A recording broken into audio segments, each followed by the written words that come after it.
Welcome, traveler, to Boring History for Sleep, a quiet corner of the world where we leave behind the noise of today and gently wander into the stillness of the past. Here, the fires of history burn low and steady, casting long shadows over forgotten stories. We are not here for kings and conquests, but for the quiet, strange, and sometimes unsettling moments that time nearly buried. Tonight's journey will carry us through the winter in the Middle Ages. Before you get comfy, go ahead and like the video and subscribe only if you're actually enjoying it. Tell me in the comments where you're watching from and what time it is for you. I'm always curious to see the mix of places and time zones hanging out here together. Winter in the Middle Ages was not a season that arrived politely or left on time, but a long grinding presence that pressed itself into every part of a poor person's life, shaping thought, movement, work, hunger, fear, and especially the fragile hours of sleep. Because winter was not something that happened outdoors while life continued safely inside, but something that crossed thresholds without resistance, slipping through walls of mud and wood, through ill-fitting doors, through roofs of straw and reed, until the distinction between inside and outside almost vanished. And for the poor this meant that from the first hard frost the world began to shrink, not in imagination but in possibility, as fields went silent, tools were set aside, wages disappeared, and days shortened into a narrow band of grey light that barely allowed work before darkness returned. And darkness mattered because darkness carried cold with it, and cold was not an abstract discomfort.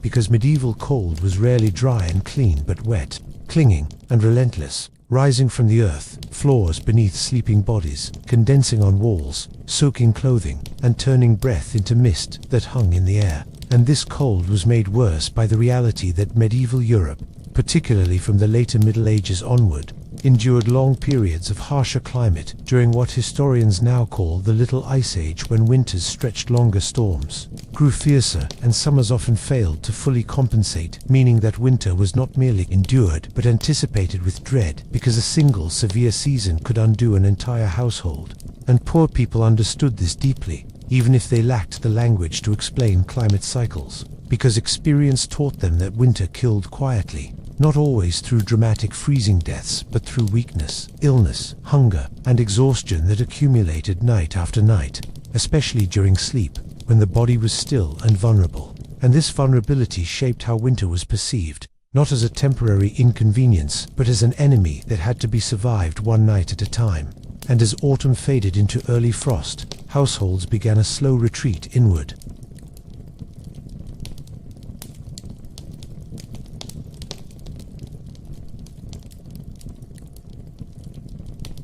Because energy itself became a resource, and burning calories unnecessarily could mean hunger later, and hunger made cold far more dangerous, and so winter forced a narrowing of life, where choices became fewer and consequences sharper. And the poor, who lived without buffers or reserves, felt this narrowing first and most intensely, because their homes were thin, their clothing limited, and their margins non-existent. And these homes, often built of wattle and daub with thatched roofs and dirt floors, were never meant to keep out prolonged cold, only to provide basic shelter from wind and rain. And in winter they failed at even that, as wind slipped through cracks, smoke from the hearth hung heavy in the air, and moisture crept everywhere. And even when a fire was lit, it did not transform the space into warmth, so much as create a small island of heat surrounded by cold. And once that fire died down, as it often did at night to conserve fuel, the cold returned immediately, filling the space without resistance. And this meant that nightfall carried a psychological weight as well as a physical one,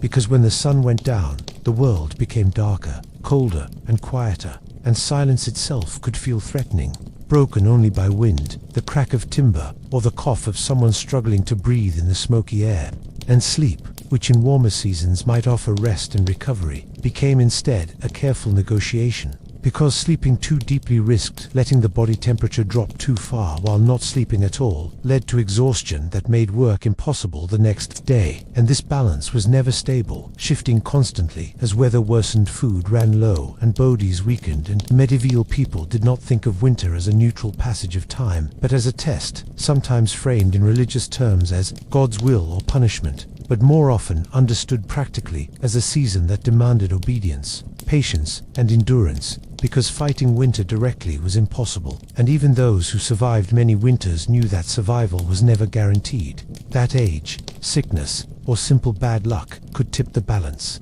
And this awareness created a quiet tension that settled over poor communities as winter deepened, a shared understanding that hardship was coming and that there would be no easy escape from it. And this tension followed people into their homes and into their sleeping spaces, where families gathered closely, not out of affection, but necessity, sharing body heat, sharing breath, sharing the small protection that proximity allowed, because isolation in winter could be deadly, and sleep itself became a communal act, not a private one, shaped by the need to conserve warmth and watch over the vulnerable. And even children learned early that winter nights were different, longer, colder, and filled with discomfort that had to be endured rather than complained about. And all of this meant that winter was not something that existed outside of daily life, but something that rewrote it entirely, reducing choices, hardening routines, and turning each night into a small trial, where survival depended on preparation, restraint, and a measure of luck.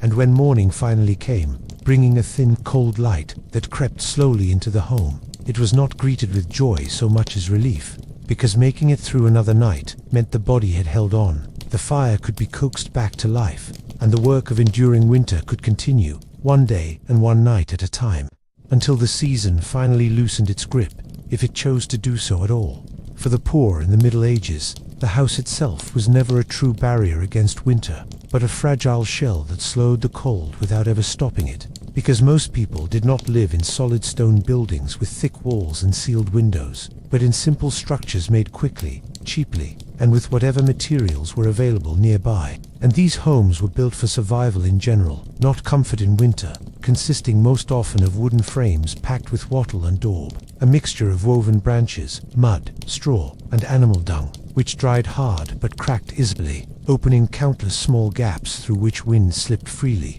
and the roofs, usually thatched with reeds or straw, shed rain but did little to block cold air, especially once age, rot, or storms loosened them. And beneath everything lay bare earth floors, sometimes hardened with clay, sometimes covered with rushes, but always cold, always damp, always pulling heat downward from sleeping bodies. And this meant that even when people were indoors, they were never truly sheltered from winter, because the boundary between outside and inside was thin, porous, and unreliable. And when storms arrived, they announced themselves clearly inside the home through whistling drafts, dripping water, and shifting timbers, and there were no glass windows to seal the space, only wooden shutters, cloth, or oiled parchment, all of which let air pass through, and doors rarely fit their frames well, swelling in wet weather and shrinking in cold, leaving gaps large enough to feel with a hand. And these houses were not designed with insulation in mind, because insulation as a concept barely existed.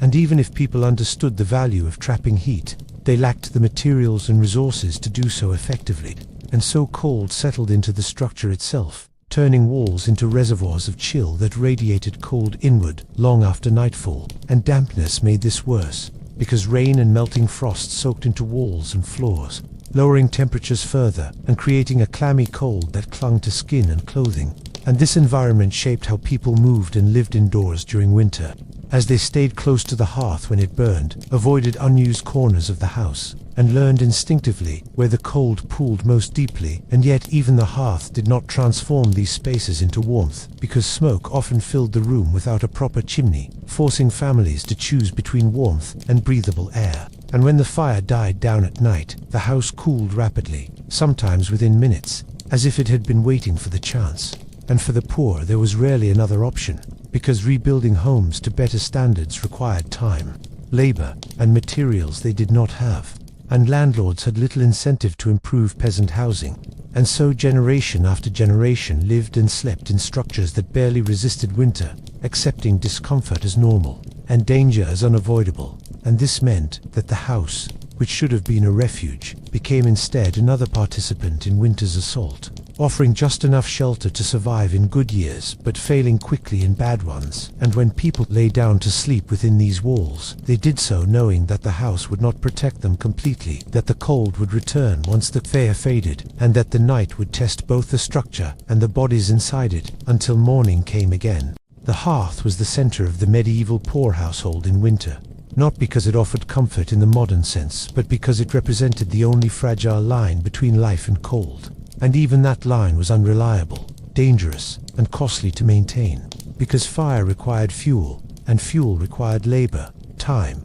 access, or money, all of which were in short supply for the poor. And so the hearth was never simply a place of warmth, but a site of constant calculation, where families weighed heat against hunger, light against safety, and warmth against the risk of fire or suffocation. And in most poor homes, the hearth was not built into a wall with a chimney, but sat directly on the earth floor, an open fire burning beneath a simple smoke hole in the roof, if one existed at all. And this meant that smoke did not politely exit the building, but lingered, curled, and spread, filling the interior with a thick haze that stung the eyes.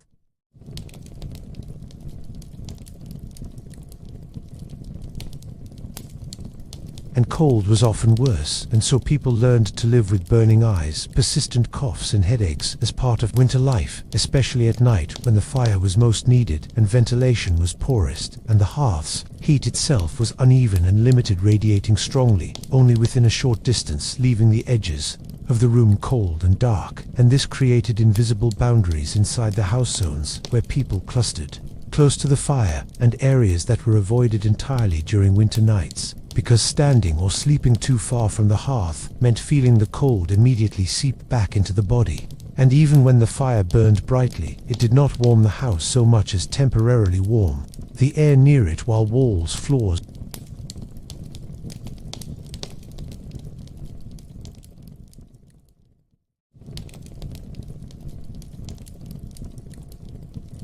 and for poor families, the question of whether to keep the fire burning through the night was never simple, because wood was precious, especially in winter when gathering it was harder and sometimes restricted by law, and cutting would illegally risk punishment, fines, or worse. And even when wood was available, it had to be dried, stored, and rationed, and burning too much one night could mean having too little later in the season. And so many households allowed the fire to die down before sleeping, banking embers under ash in the hope of rekindling it in the morning, accepting the cold as the price of conservation. And this decision shaped the experience of sleep itself, because without an active fire, the house cooled rapidly, breath became visible, and the cold from the ground rose steadily into bodies lying still. And those who chose to keep the fire alive all night faced different dangers.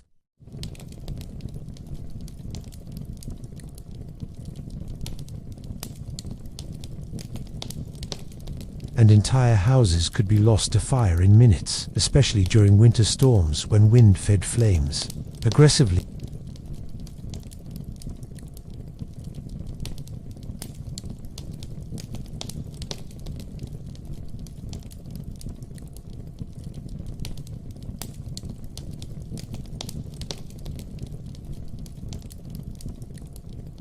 And beyond fire itself, there was the danger of smoke, because without proper chimneys, smoke accumulated, especially overnight when doors and shutters were closed to keep out cold, and prolonged exposure damaged lungs and could lead to dizziness, unconsciousness, or death. Though people did not understand this in modern terms, only recognizing that some nights people failed to wake, and this uncertainty made the hearth a source of anxiety as much as relief. And yet, despite all these risks, the hearth remained indispensable, because without it there was no cooking, no hot food, no warm drink, and no chance of drying wet clothes. And hot food mattered deeply in winter, because warm meals provided not just calories, but a temporary sense of warmth that spread from the stomach outward, offering brief relief from the cold that seeped into everything. And this made the hearth the center of evening life, where families gathered after dark, repairing tools, mending clothes, telling stories, or simply sitting in silence, conserving energy and watching the fire slowly shrink as fuel ran low. And when it was finally time to sleep, the decision about the fire had already shaped the night ahead, determining how cold the house would become, how long warmth would last, and how often people might wake shivering. And in this way, the hearth governed the rhythm of winter nights, not as a steady source of comfort but as a fragile, flickering defense that demanded constant attention, constant trade-offs, and constant acceptance of risk. And even in the best circumstances, the hearth could not overcome the fundamental limitations of poor housing, because heat rose and escaped through the roof, smoke holes leaked air in both directions, and walls absorbed cold relentlessly. And so the fire's influence was temporary and localized, creating moments of warmth rather than lasting protection. And this meant that the poor never experienced winter nights as fully warmed or secure, but as cycles of brief comfort followed by long stretches of cold.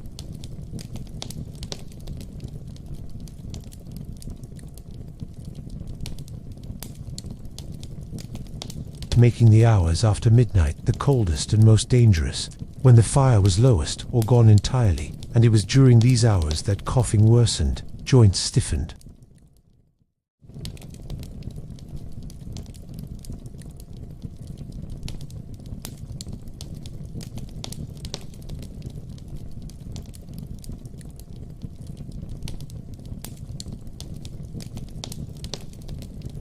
As something that could be pushed back briefly with flame, but never fully defeated, only endured until morning came again. Sleeping fully clothed was not a choice for the medieval poor, but a necessity imposed by cold, scarcity.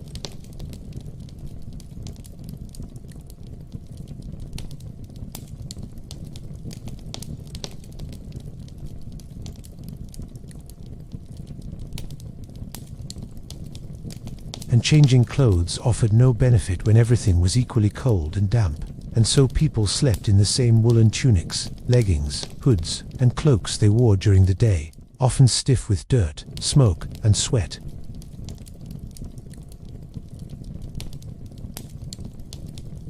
And beneath the wool there might be a thin linen shift or shirt, which offered little insulation but protected the skin from chafing. And this layering was critical, because medieval clothing was not tailored for warmth in isolation, but relied on accumulation, on trapping small pockets of air between layers, and the more layers one had, the better one fared, which meant that the poorest who owned the fewest garments suffered the most. And clothing was not removed before sleep, because undressing meant exposing skin to freezing air inside homes that were barely warmer than outdoors. And once layers were removed, fingers quickly lost dexterity, making it harder to dress again, especially in darkness. And so people lay down already bundled, belts sometimes still fastened, hoods pulled low, cloaks wrapped tightly around bodies like crude blankets, and boots occasionally left on when feet were numb and swollen, because removing footwear risked not being able to put it back on by morning, and sleeping clothing was uncomfortable, restrictive, and far from restful. But it was safer than sleeping lightly dressed,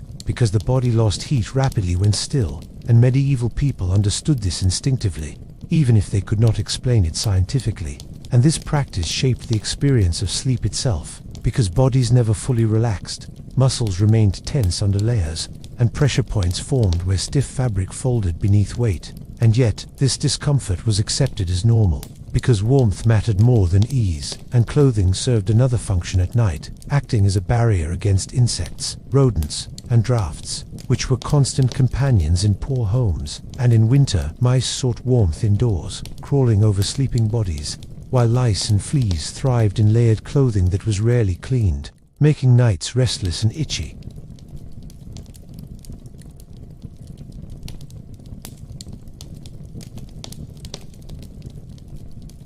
Meaning that fit was poor, and seams rubbed raw skin during long nights of immobility. And yet these same worn clothes represented security, because they were familiar, trusted, and known to provide at least some protection against cold. And this reliance on clothing extended to the use of hats and hoods during sleep.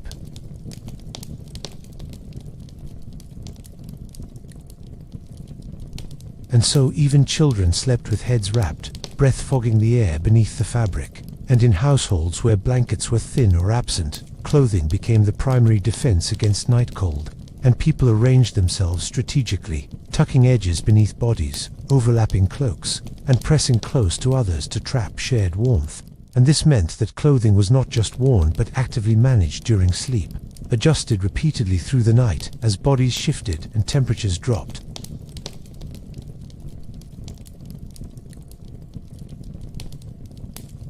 and all of this contributed to a form of rest that was shallow and fragmented, where true relaxation was impossible. But endurance was achieved through habit, and over time, sleeping clothed became so ingrained that undressing at night may have felt unnatural or even dangerous, because vulnerability in winter was associated with exposure, and exposure led quickly to sickness or worse. And so for the medieval poor, clothing was not something set aside at the end of the day,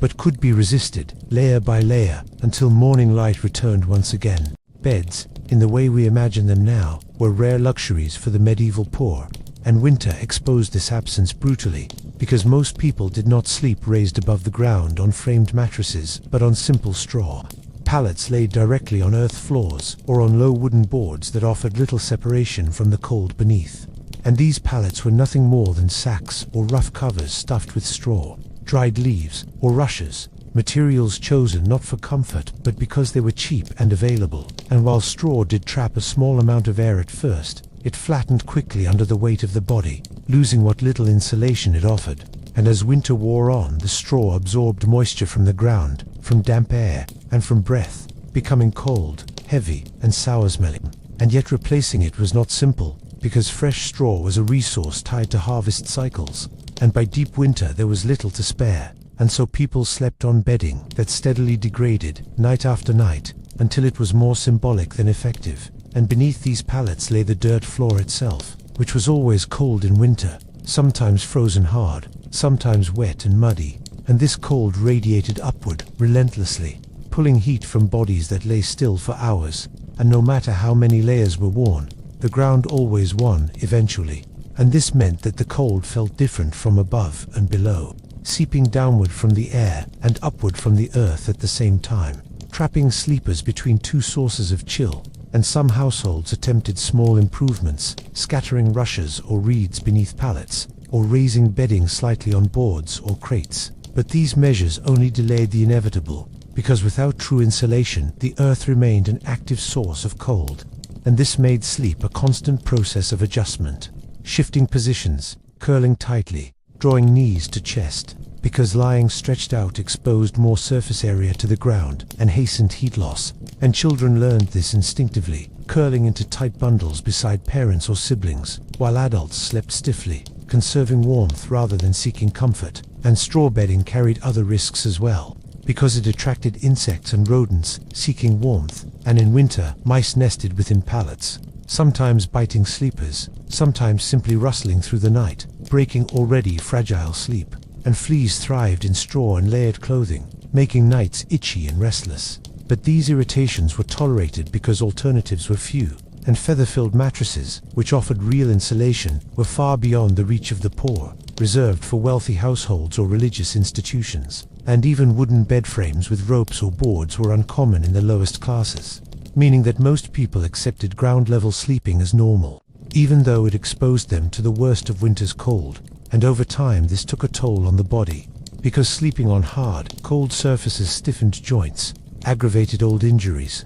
and worsened chronic pain, especially among those who worked physically during the day. And winter mornings were often marked by slow, painful movement as bodies struggled to warm and loosen again. And yet, despite all this, straw pallets remained central to winter survival, not because they worked well, but because they worked just enough, offering a thin buffer between flesh and frozen earth. And when people lay down at night, they did so knowing that the ground beneath them would draw warmth steadily until morning, and that sleep would be light, interrupted, and uncomfortable, but still necessary, because even poor sleep was better than none, and endurance, not rest, was the true function of the medieval winter bed. Sleeping together in winter was not driven by intimacy or affection, but by a clear understanding that shared warmth increased the chances of survival. And for the medieval poor, this meant that privacy was sacrificed without hesitation, because the cold did not care about personal space. And in homes with only one room, or sometimes two at most, entire families gathered into the smallest possible sleeping area once night fell, arranging bodies close together to trap and retain heat.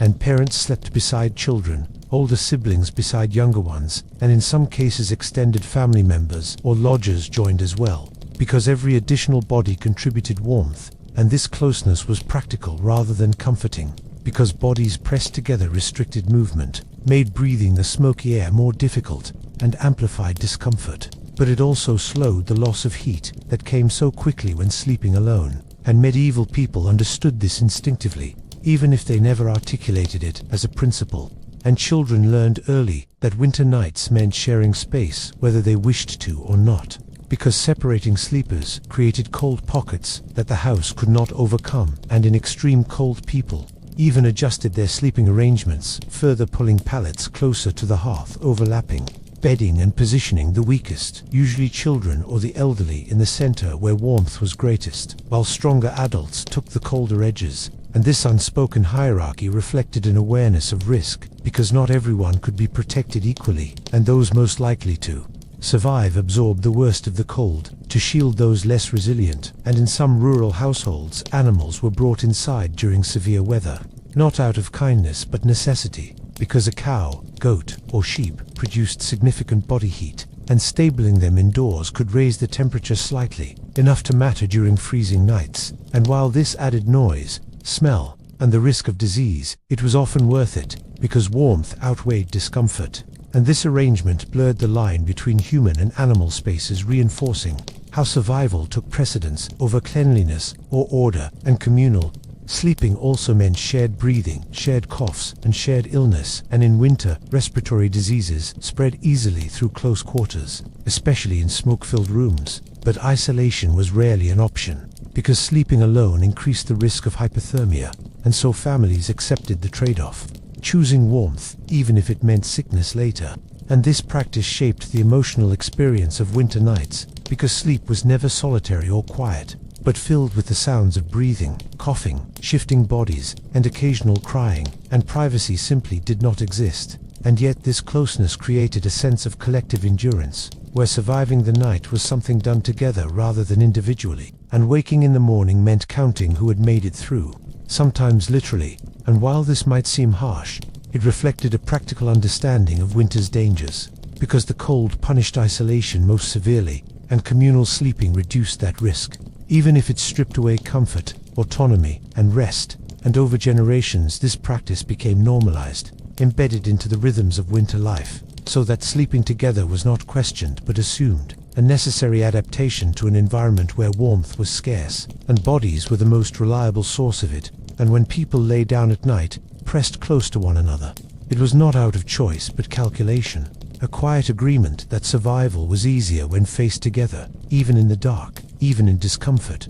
even as the cold pressed in from all sides. Blankets were a luxury the poor could rarely afford, and in winter this absence became painfully obvious, because the cold did not wait for the body to grow tired or settle into sleep. It seeped in relentlessly, creeping through cracks in walls, drifting in under doors, and pooling along the cold earth floors. And without substantial coverings, nights were long, shivering affairs where warmth was borrowed from what little clothing, bodies, and hearth heat remained. And even when a family possessed blankets, these were often thin woolen sheets, patched and repatched until they were threadbare, rough against skin, and uneven in their protection. And heavier coverings made from multiple layers were rarely available, because weaving and wool were costly, and mostly reserved for wealthier households, and people made do with what they had, draping old cloaks, woven cloths, or even burlap sacks over sleeping bodies, knowing that any coverage was better than none. And positioning mattered as much as material,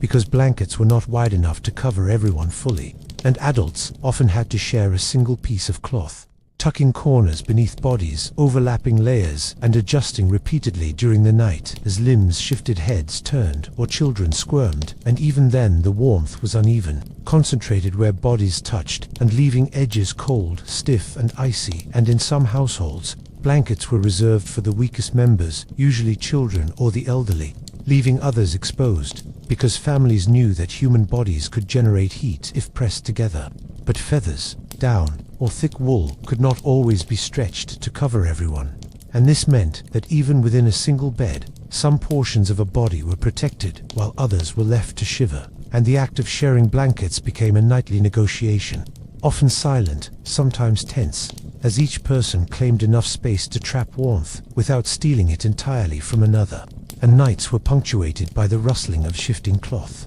the soft complaints of cold fingers or toes, the quiet rearrangement of layers to preserve what little warmth remained, because the poor had learned over generations that blankets alone would not stop winter, but could slow its reach enough to allow survival. Even when blankets existed in sufficient quantity, they rarely worked as intended, because moisture and cold conspired against them, and wool that was thick and warm during dry weather lost much of its insulating power once damp, and dampness was unavoidable, seeping in from melted snow tracked inside, from condensation in poorly ventilated homes, from the cold breath that hung heavily over sleeping bodies, and from straw pallets and rush-covered floors that never fully dried. And once blankets absorbed this moisture, they grew heavy, clinging and unyielding, turning into cold sheets that dragged against skin and stole warmth rather than preserving it. And people responded by layering, doubling, even tripling coverings where possible, tucking edges under bodies, pressing sheets together,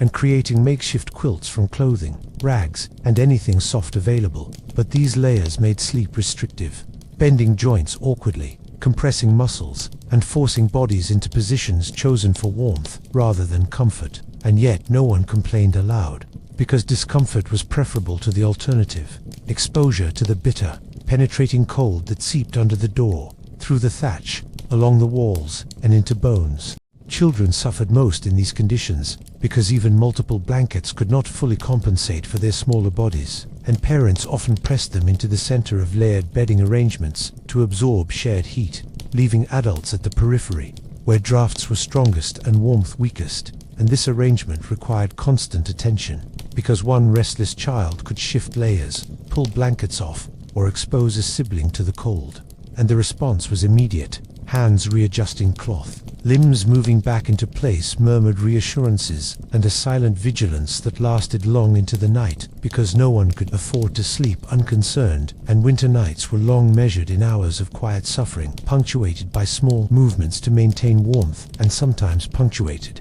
by groans or coughs as bodies adjusted to the dual pressures of cold and heavy layers. And in houses without multiple blankets, improvisation became essential, using cloaks, animal hides, sacks, or even straw itself as padding or covering, arranging them so that weight pressed gently on bodies, conserving warmth by trapping air, and attempting to insulate as much as possible without creating a suffocating or damp layer that would worsen the chill, because air trapped in dry material held warmth, but air trapped in damp layers held cold. And learning this distinction was a matter of life and death in long, freezing nights. Blankets also had symbolic value in a household, marking what little security remained in winter, because the presence of any covering suggested planning, resourcefulness, and care, and the absence of sufficient blankets highlighted scarcity and vulnerability, a daily reminder of the household's fragility against the elements. And even the act of acquiring, mending, or layering blankets required effort and foresight, because families had to balance work,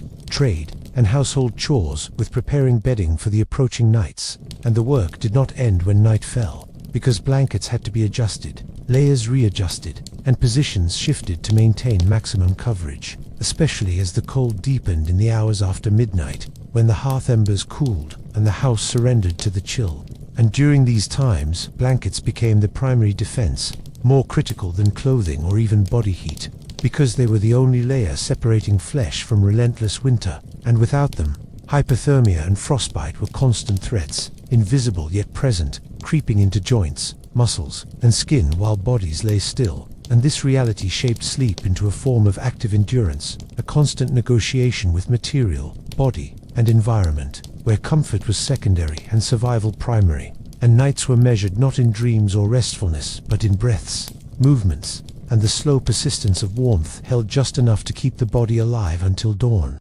Families also discovered that blankets were imperfect because of their size, which rarely matched the needs of an entire household, and in the coldest nights, one blanket might cover only 2 people, leaving others exposed. And this forced ingenuity as people twisted, folded, or shared pieces to cover the most vulnerable, layering children in the center, adults at the edges, and occasionally sliding animals under or alongside humans to share heat, because bodies in close proximity produced more warmth than any material could. And yet this practice brought its own difficulties, as shifting limbs, restless children, or the sheer weight of multiple bodies and layers caused constant adjustment, a nocturnal choreography of survival that rarely allowed deep rest, and even small movements risked exposing someone to cold, prompting immediate reactions, tugging, repositioning, and recovering, in an unspoken understanding that no night could be left unattended, because winter punished the inattentive swiftly and without mercy. The quality of blankets themselves varied widely, depending on what a family could obtain, which was often tied to occupation, location, and fortune, and this meant that even households with multiple coverings might have some that were coarse, itchy, or unevenly woven, producing not warmth but irritation, scratching skin, catching hair, and occasionally causing bruises or red marks on sensitive areas like wrists, shoulders, and neck. Yet these discomforts were endured silently, because a rough blanket still held heat, and even a single layer was better than none, and families patched holes with scraps of cloth, stitched together old garments, or even braided strips of fabric into makeshift covers, often creating a patchwork of textures, thicknesses, and densities that was unpredictable in its warmth, but still served a critical function, because the alternative, sleeping exposed, was simply not survivable in deep winter. And these patches became familiar companions, their smells, textures, and weight integrated into the nightly ritual, comforting in their predictability, even as they failed to fully defend against frost and damp. Weight was also a critical factor in blankets, because the pressure of heavy material pressed against the body, helping retain heat by limiting airflow, but simultaneously restricting movement, and this created another challenge, finding a balance between sufficient coverage and mobility, so that limbs could be adjusted without losing the trapped warmth, which was particularly tricky when multiple people shared a single blanket or when blankets were layered unevenly, producing pockets of cold that required constant attention. And in some houses, blankets were supplemented with additional insulation like straw, animal hides, or even sacks, placed strategically beneath or over the body to provide extra protection. But these solutions added bulk, restricted movement, and required careful positioning each night, a small but necessary exercise in survival engineering that families repeated religiously, because failure to do so could mean losing enough warmth to fall ill or even die in the coldest months. Even the way people slept in blankets was affected by winter's demands, because curling tightly preserved heat, pressing together preserved warmth, and positioning the body to avoid drafts was essential, and adults learned to anticipate the pull of cold from walls, floors, and roof, arranging themselves and their children to block the chill as effectively as possible, often improvising barriers from clothing, household objects, or additional coverings, creating an ad hoc microclimate within the room, where every inch mattered, where blankets were not just passive coverings but active tools in the nightly contest with winter. And the struggle was not one of comfort but of endurance, a strategy repeated night after night, week after week, month after month, until the thaw of spring finally arrived, and even then the relief was partial, because memories of the long nights, the damp, the thin, patched blankets, and the relentless cold lingered, shaping behavior, expectations, and the human understanding of winter for generations. Sleep under blankets was also never uninterrupted. Every creak of timber, whistle of wind, or cough of a sibling prompted movement, tugging, and readjustment, because cold was not evenly distributed, and warmth had to be actively managed, with shifting, layering, and pressing against others, a constant negotiation in which no one slept deeply for long. And this pattern produced a state of near constant awareness, where even in sleep the body responded to temperature changes, repositioned itself to trap warmth, and reacted to the shifting environment. And this made winter nights both physically exhausting and mentally taxing, because even rest required effort, vigilance, and calculation, and people learned to sleep lightly, with one ear tuned to danger or discomfort, and one hand or foot ready to adjust, tuck, or cover as needed. And children, though smaller, were taught early how to maneuver within the layers, how to preserve heat, and how to survive discomfort, because survival in winter was learned, practiced, and repeated from a young age, and it was taught not through instruction, but through experience, observation, and necessity.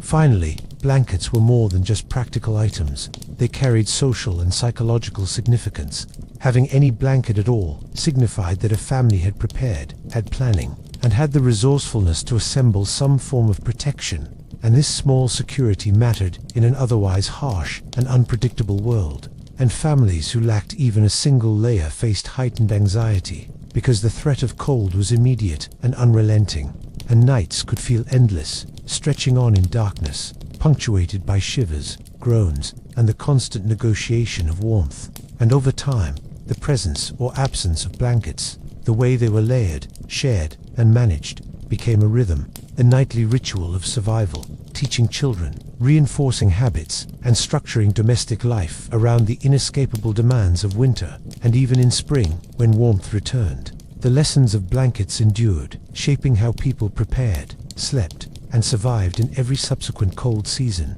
Because in medieval winters, blankets were never mere comfort, they were a lifeline. Thin, patched, fragile, and invaluable, holding heat, shaping behavior, and marking the boundary between life and cold in a world where survival was never guaranteed, and where every night was a negotiation, every layer counted, and every small measure of warmth could make the difference between enduring another day or succumbing to the relentless season. Blankets were a luxury the poor could rarely afford, and in winter this absence became painfully obvious, because the cold did not wait for the body to grow tired or settle into sleep. It seeped in relentlessly, creeping through cracks in walls, drifting in under doors, and pooling along the cold earth floors. And without substantial coverings, nights were long, shivering affairs where warmth was borrowed from what little clothing, bodies, and hearth heat remained. And even when a family possessed blankets, these were often thin woolen sheets, patched and repatched until they were threadbare, rough against skin, and uneven in their protection. And heavier coverings made from multiple layers were rarely available, because weaving and wool were costly, labor-intensive, and mostly reserved for wealthier households, and people made do with what they had, draping old cloaks, woven cloths, or even burlap sacks over sleeping bodies, knowing that any coverage was better than none. And positioning mattered as much as material, because blankets were not wide enough to cover everyone fully, and adults often had to share a single piece of cloth, tucking corners beneath bodies, overlapping layers, and adjusting repeatedly during the night as limbs shifted, heads turned, or children squirmed. And even then the warmth was uneven, concentrated where bodies touched, and leaving edges cold, stiff, and icy. And in some households blankets were reserved for the weakest members, usually children or the elderly, leaving others exposed, because families knew that human bodies could generate heat if pressed together. But feathers down, or thick wool could not always be stretched to cover everyone, and this meant that even within a single bed, some portions of a body were protected, while others were left to shiver. And the act of sharing blankets became a nightly negotiation, often silent, sometimes tense, as each person claimed enough space to trap warmth without stealing it entirely from another. And nights were punctuated by the rustling of shifting cloth, the soft complaints of cold fingers or toes, the quiet rearrangement of layers to preserve what little warmth remained, because the poor had learned over generations that blankets alone would not stop winter but could slow its reach enough to allow survival. And families also discovered that blankets were imperfect because of their size, which rarely matched the needs of an entire household. And in the coldest nights, one blanket might cover only 2 people, leaving others exposed. And this forced ingenuity, as people twisted, folded, or shared pieces to cover the most vulnerable, layering children in the center, adults at the edges, and occasionally sliding animals under or alongside humans to share heat, because bodies in close proximity produced more warmth than any material could. And yet this practice brought its own difficulties, as shifting limbs, restless children, or the sheer weight of multiple bodies and layers caused constant adjustment, a nocturnal choreography of survival that rarely allowed deep rest. And even small movements risked exposing someone to cold, prompting immediate reactions, tugging, repositioning, and recovering, in an unspoken understanding that no night could be left unattended, because winter punished the inattentive swiftly and without mercy. The quality of blankets themselves varied widely, depending on what a family could obtain, which was often tied to occupation, location, and fortune. And this meant that even households with multiple coverings might have some that were coarse, itchy, or unevenly woven, producing not warmth but irritation, scratching skin, catching hair, and occasionally causing bruises or red marks on sensitive areas like wrists, shoulders, and neck. Yet these discomforts were endured silently, because a rough blanket still held heat, and even a single layer was better than none.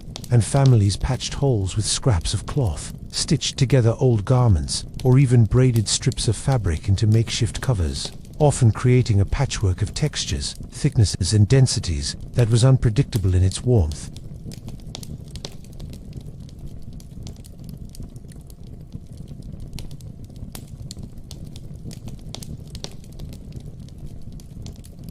and weight integrated into the nightly ritual, comforting in their predictability even as they failed to fully defend against frost and damp. And weight was also a critical factor in blankets, because the pressure of heavy material pressed against the body, helping retain heat by limiting airflow, but simultaneously restricting movement. And this created another challenge, finding a balance between sufficient coverage and mobility, so that limbs could be adjusted without losing the trapped warmth, which was particularly tricky when multiple people shared a single blanket or when blankets were layered unevenly, producing pockets of cold that required constant attention. And in some houses, blankets were supplemented with additional insulation like straw, animal hides, or sacks, placed strategically beneath or over the body to provide extra protection. But these solutions added bulk-restricted movement and required careful positioning each night, a small but necessary exercise in survival engineering that families repeated religiously, because failure to do so could mean losing enough warmth to fall ill or even die in the coldest months. Even the way people slept in blankets was affected by winter's demands, because curling tightly preserved heat, pressing together preserved warmth, and positioning the body to avoid drafts was essential.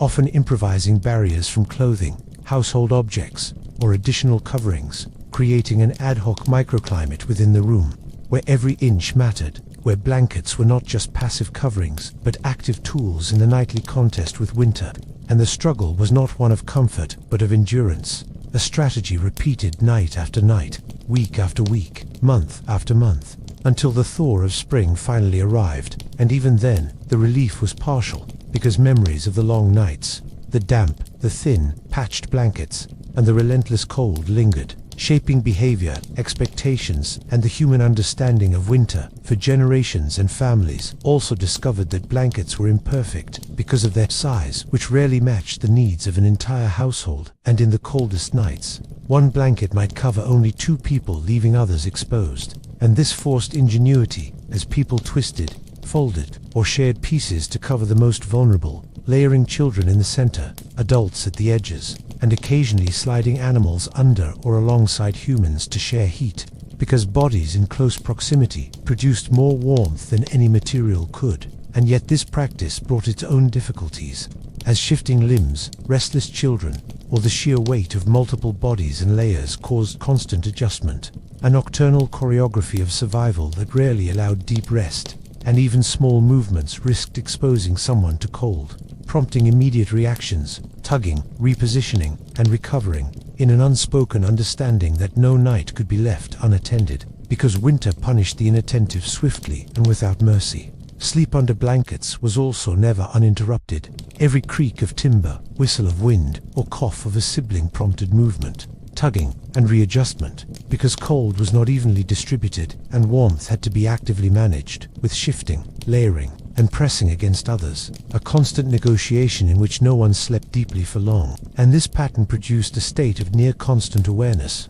where even in sleep, the body responded to temperature changes, repositioned itself to trap warmth, and reacted to the shifting environment. And this made winter nights both physically exhausting and mentally taxing, because even rest required effort, vigilance, and calculation, and people learned to sleep lightly with one ear tuned to danger or discomfort and one hand or foot ready to adjust, tuck, or cover as needed. And children, though smaller, were taught early how to maneuver within the layers, how to preserve heat, and how to survive discomfort, because survival in winter was learned, practiced, and repeated from a young age. And it was taught, not through instruction, but through experience, observation, and necessity. And finally, blankets were more than just practical items. They carried social and psychological significance. Having any blanket at all signified that a family had prepared, had planning, and had the resourcefulness to assemble some form of protection. And the absence of sufficient blankets highlighted scarcity and vulnerability,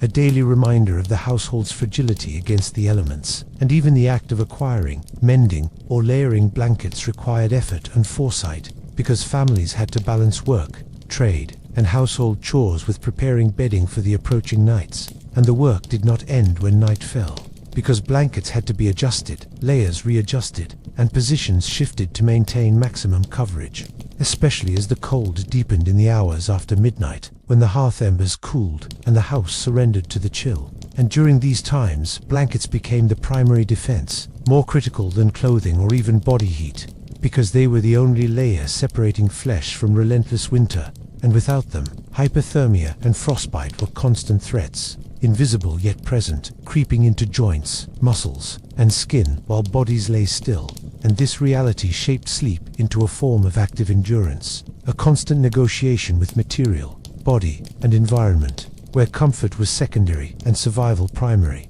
and nights were measured not in dreams or restfulness but in breaths, movements, and the slow persistence of warmth, held just enough to keep the body alive until dawn. And over time, the presence or absence of blankets, the way they were layered, shared, and managed, became a rhythm, a nightly ritual of survival, teaching children, reinforcing habits, and structuring domestic life around the inescapable demands of winter. And even in spring, when warmth returned, the lessons of blankets endured, shaping how people prepared, slept, and survived in every subsequent cold season. Because in medieval winters, blankets were never mere comfort, they were a lifeline, thin, patched, fragile, and invaluable, holding heat, shaping behavior, and marking the boundary between life and cold, in a world where survival was never guaranteed, and where every night was a negotiation, every layer counted, and every small measure of warmth could make the difference between enduring another day or succumbing to the relentless season. For those without a hearth, or with little fuel, the night was the hardest enemy, because fire was the only reliable source of warmth, and without it, the cold became absolute, creeping through every crack under every door and across every bare floor. And the poor learned early that surviving a fireless night required strategy, preparation, and constant vigilance, because once the fire died, the house surrendered to frost, and the human body, no matter how clothed or layered, could not resist the chill for long. And in such circumstances, people relied entirely on body heat, blankets, clothing, and the architecture of their sleeping arrangements, pressing close together, curling tightly, and layering as much material as they could find, from cloaks to sacks, from straw to rags, and even animal hides, because any barrier between skin and the cold air mattered. And yet, even these measures were imperfect, because the cold was relentless, moving through every pore of the structure, through walls, ceilings, and floors, and through the breaths and movement of sleepers.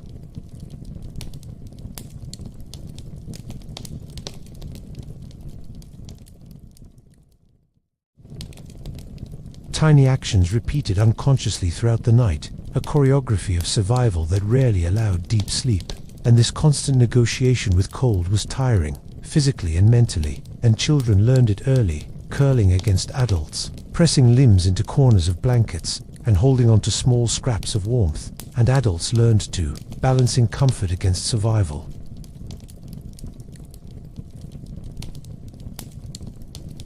A gap in coverage could mean hours of shivering, the creeping numbness of extremities, and the risk of frostbite, illness, or even death. And winter nights without fire were measured in endurance, not dreams, and the body adapted as best it could, reducing circulation to extremities, curling tightly, and clinging to shared heat, while the mind remained partially alert, reacting to temperature shifts, drafts, or the subtle shift of others under blankets. Because unconsciousness brought vulnerability, and awareness, even half-sleep, became a shield, and families developed routines to cope. Children were placed in the center, adults at the edges, blankets arranged strategically, and sometimes small containers of embers from the dying hearth were kept nearby to rekindle a weak flame in the early hours. But these measures were risky, because sparks could ignite straw, rushes, or clothing, and without supervision, a fire meant danger as much as warmth. And so nights without fire were managed cautiously, with constant attention to position,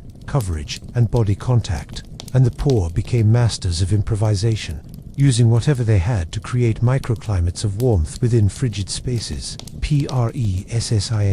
together, layering materials, and creating small pockets of shared heat that slowed the advance of cold, but never stopped it entirely, because the walls, roof, and floor continued to draw warmth inexorably, and frost crept in, dampness clung, and the night lengthened interminably, measured in a subtle progression of cold seeping through toes, knees, and fingers, through muscles and joints, into the marrow itself, and waking became inevitable, not always from dreams, but from shivering, numbness, or the instinct to adjust. And these awakenings required action, repositioning, tugging blankets, curling again, and holding closer to others, because survival depended on these tiny, repeated acts. And over time, people became attuned to the rhythm of winter nights, understanding instinctively when the body needed movement, when layering needed adjustment, and when shared heat had to be maximized. And children internalized these lessons quickly, understanding that small errors, a blanket slipping,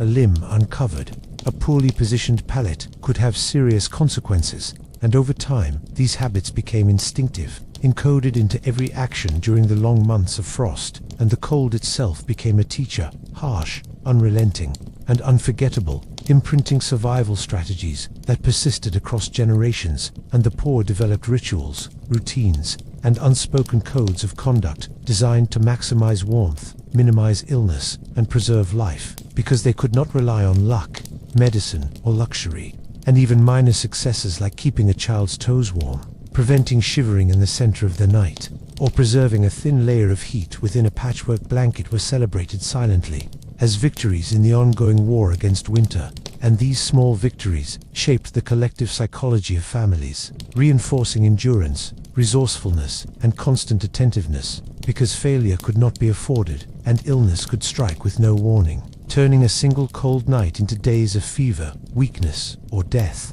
And the poor learned to anticipate this, preparing bedding, clothing, and spaces for worst-case scenarios, moving embers to prolong warmth, adjusting positions repeatedly through the night, and using shared heat with precision, pressing bodies together in strategic ways, layering blankets and clothing with careful attention to gaps, and improvising with whatever materials were at hand, from straw to burlap, animal hides to old garments, because survival depended on the efficient use of every fragment of warmth. And this efficiency required knowledge, observation, and instinct honed over years. And families passed this knowledge quietly, teaching children through example rather than explanation, through nightly practice rather than formal instruction, because every night was a test, and lessons learned too late could be fatal. And as a result, the rhythms of winter shaped life profoundly, structuring daily routines, social interactions, and family hierarchies around the constant negotiation with cold and illness. And over decades, these patterns became part of the cultural memory of communities, embedded in stories, rituals, and practices, because winter was never abstract or distant. It was an immediate, tangible, and unavoidable force, and survival depended on anticipating its demands with precision, patience, and endurance. And even as people slept lightly, adjusted blankets, and monitored children or the elderly, the cold persisted, and the danger of sickness remained, lurking invisibly in the damp air, the chilled floors, and the exhausted bodies pressed together. And yet, despite these hardships, people endured, developing resilience, creativity, and quiet heroism in the face of relentless winter. And this resilience was built not in comfort, but in adversity, where the smallest measures of heat, the careful layering of clothing, the strategic use of blankets, and the shared body warmth became vital instruments of life itself. And over time, these adaptations shaped how families interacted, how households were arranged, and how individuals perceived the natural world, because survival was inseparable from awareness,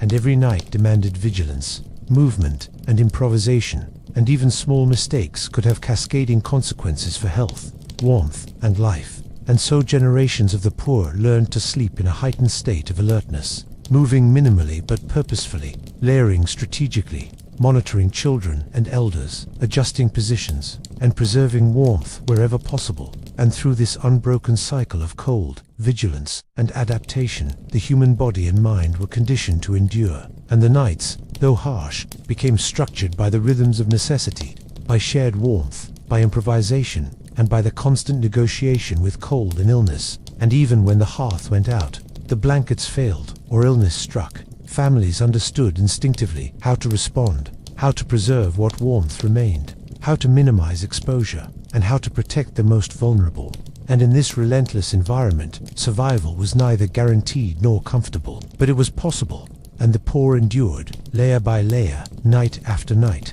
winter after winter, shaping their bodies, minds, and practices in response to a climate that was harsh, unforgiving, and ever-present. And this endurance became a defining feature of life in the Middle Ages, where cold was both enemy and teacher, illness a constant threat, and blankets, clothing, human warmth, and vigilance, the only tools available to stave off the dangers of frost, damp, and disease. And every night, every shiver, every adjustment was part of the ongoing story of survival, memory, and resilience. And through these endless nights, people learned not just how to endure, but how to live in harmony with danger, how to turn scarcity into strategy, how to preserve life even when the odds were stacked against them. And in the quiet hours before dawn, when the cold was at its fiercest and the household pressed together in blankets, clothing, and instinct, there was a profound understanding that survival depended on attention, adaptability, and shared warmth, that illness and frost were constant companions, and that the nights, though dark, bitter, and unrelenting,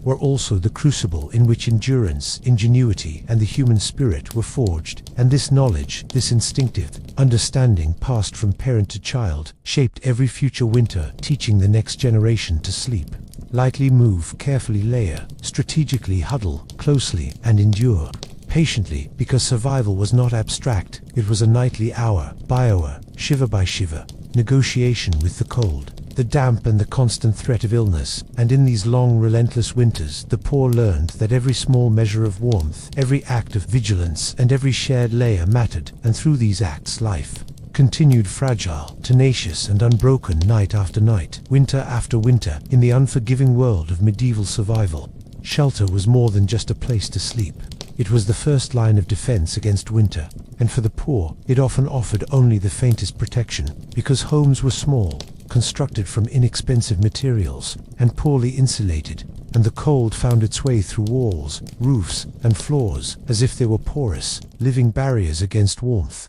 And even a slight draft could penetrate deep into the body, chilling muscles and bones, and shaping the experience of every night. Because survival depended as much on the structure as it did on blankets, clothing, and shared body heat. And yet, houses were rarely robust, often built of wattle and daub, thin timber or stone without mortar, with thatched roofs, uneven floors, and gaps that allowed wind, snow, and moisture to intrude. And the poor could do little to improve these conditions, because labor, materials, and money were scarce, and so homes became sites of constant struggle against winter, requiring daily effort, vigilance, and improvisation. And the poor learned quickly to use every feature strategically, to position beds, pallets, and bedding in corners least exposed to drafts, to block gaps with cloth, straw, or old garments, and to huddle near fireplaces or hearths when they existed, because every measure of protection mattered, and even a small improvement in insulation could mean the difference between shivering through the night and enduring it with minimal harm. And because houses were shared by entire families, sometimes including animals, the arrangement of space became a vital strategy, with bodies, bedding, and objects placed deliberately to maximize heat retention. And in some cases, partitions made of cloth, sacks, or wood were erected to shield vulnerable members from drafts, because every layer of protection counted, and homes themselves became active participants in survival, not passive shelters. And families learned to read their structures, to understand where cold accumulated, where warmth lingered, and how to use floors, walls, and corners to their advantage, because ignorance could be fatal, and the consequences of misjudging the home's weaknesses were felt immediately in frostbite, illness, or restless, sleepless nights. And the architecture, however simple or flimsy, dictated behavior, shaping sleep patterns, movement, and strategies for warmth, because even minor shifts in furniture, bedding, or body position could trap heat or allow it to escape. And over generations, families learned the quirks of their homes, intimately internalizing its weaknesses, strengths, and vulnerabilities. And this knowledge became a vital part of winter survival, passed from parent to child, and reinforced nightly in the struggle to endure the cold. And houses were not only physical barriers, but psychological anchors, because even the thinnest wall or thatched roof represented the boundary between relative safety and the relentless outdoor chill. And children absorbed this awareness early, learning to position themselves carefully, to press into corners that retained warmth, to huddle close to parents or siblings, and to respond to subtle shifts in temperature or drafts, because the home itself demanded attention, strategy, and constant adaptation, and no night could be approached passively, because the cold was patient, unforgiving, and pervasive. And the home's weaknesses could transform the night into a trial of endurance, a test of ingenuity, and a measure of human resilience. And families responded with improvisation, blocking cracks with cloth or straw, layering floors with rushes, piling pallets higher, hanging tapestries or blankets to prevent drafts, and rearranging bedding to capture every ounce of warmth. And these strategies, though crude, were effective because they reduced exposure, concentrated heat, and allowed bodies to retain as much warmth as possible. And they became habitual, ritualized practices repeated night after night, winter after winter, forming the backbone of household survival. And through these actions, people learned to use space strategically, to anticipate weakness, and to manage the relentless demands of a home that could never fully protect them from winter, but that, when understood and used wisely, could make life survivable. And often this improvisation extended beyond the interior. Shutters were closed tightly, doors blocked with rags, snow piled strategically outside walls to reduce drafts, and small fires or embers were managed carefully to maximize warmth while minimizing risk, because every action, inside and outside the home, influenced survival, and the home itself became a dynamic participant in the night's struggle, shaping movement, behavior, and the distribution of warmth. And the poor learned to read its subtle cues, to anticipate where drafts might gather, where walls might be coldest, and how to position bodies, bedding, and materials to take advantage of every protective feature. Because in the unforgiving winters of the Middle Ages, every detail mattered, and even the smallest adjustment could mean the difference between endurance and suffering, life and illness, or sometimes life and death. And this intimate knowledge of home space and structure became ingrained over generations, forming a silent living curriculum of survival.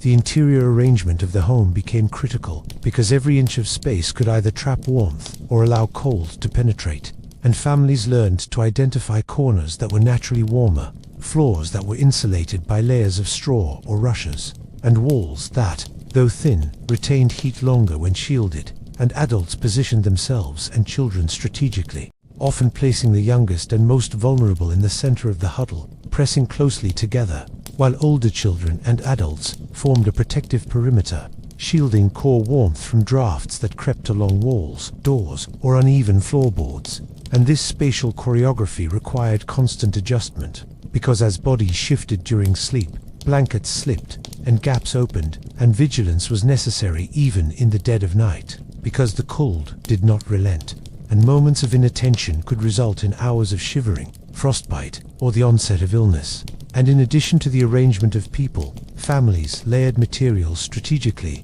burlap sacks on the floor to reduce exposure to the cold earth, straw or reeds between pallets to insulate, old garments and patchwork blankets stacked to form additional warmth, and even animal hides pressed into corners or used as coverings, because each layer trapped heat, slowed the advance of cold, and contributed to survival. And every household had its own informal techniques, tested over years of practice, adjusted to the idiosyncrasies of the building, the number of occupants, and the severity of winter. And these strategies were transmitted from parents to children, silently, through repetition, observation, and shared experience, because there was no manual, no formal instruction, only lived experience. And mistakes were costly, and the consequences of failure were immediate and tangible, felt in chilled limbs, restless nights, illness, or worse. And homes, though modest, became arenas of ingenuity, where the poor applied every resource, every instinct,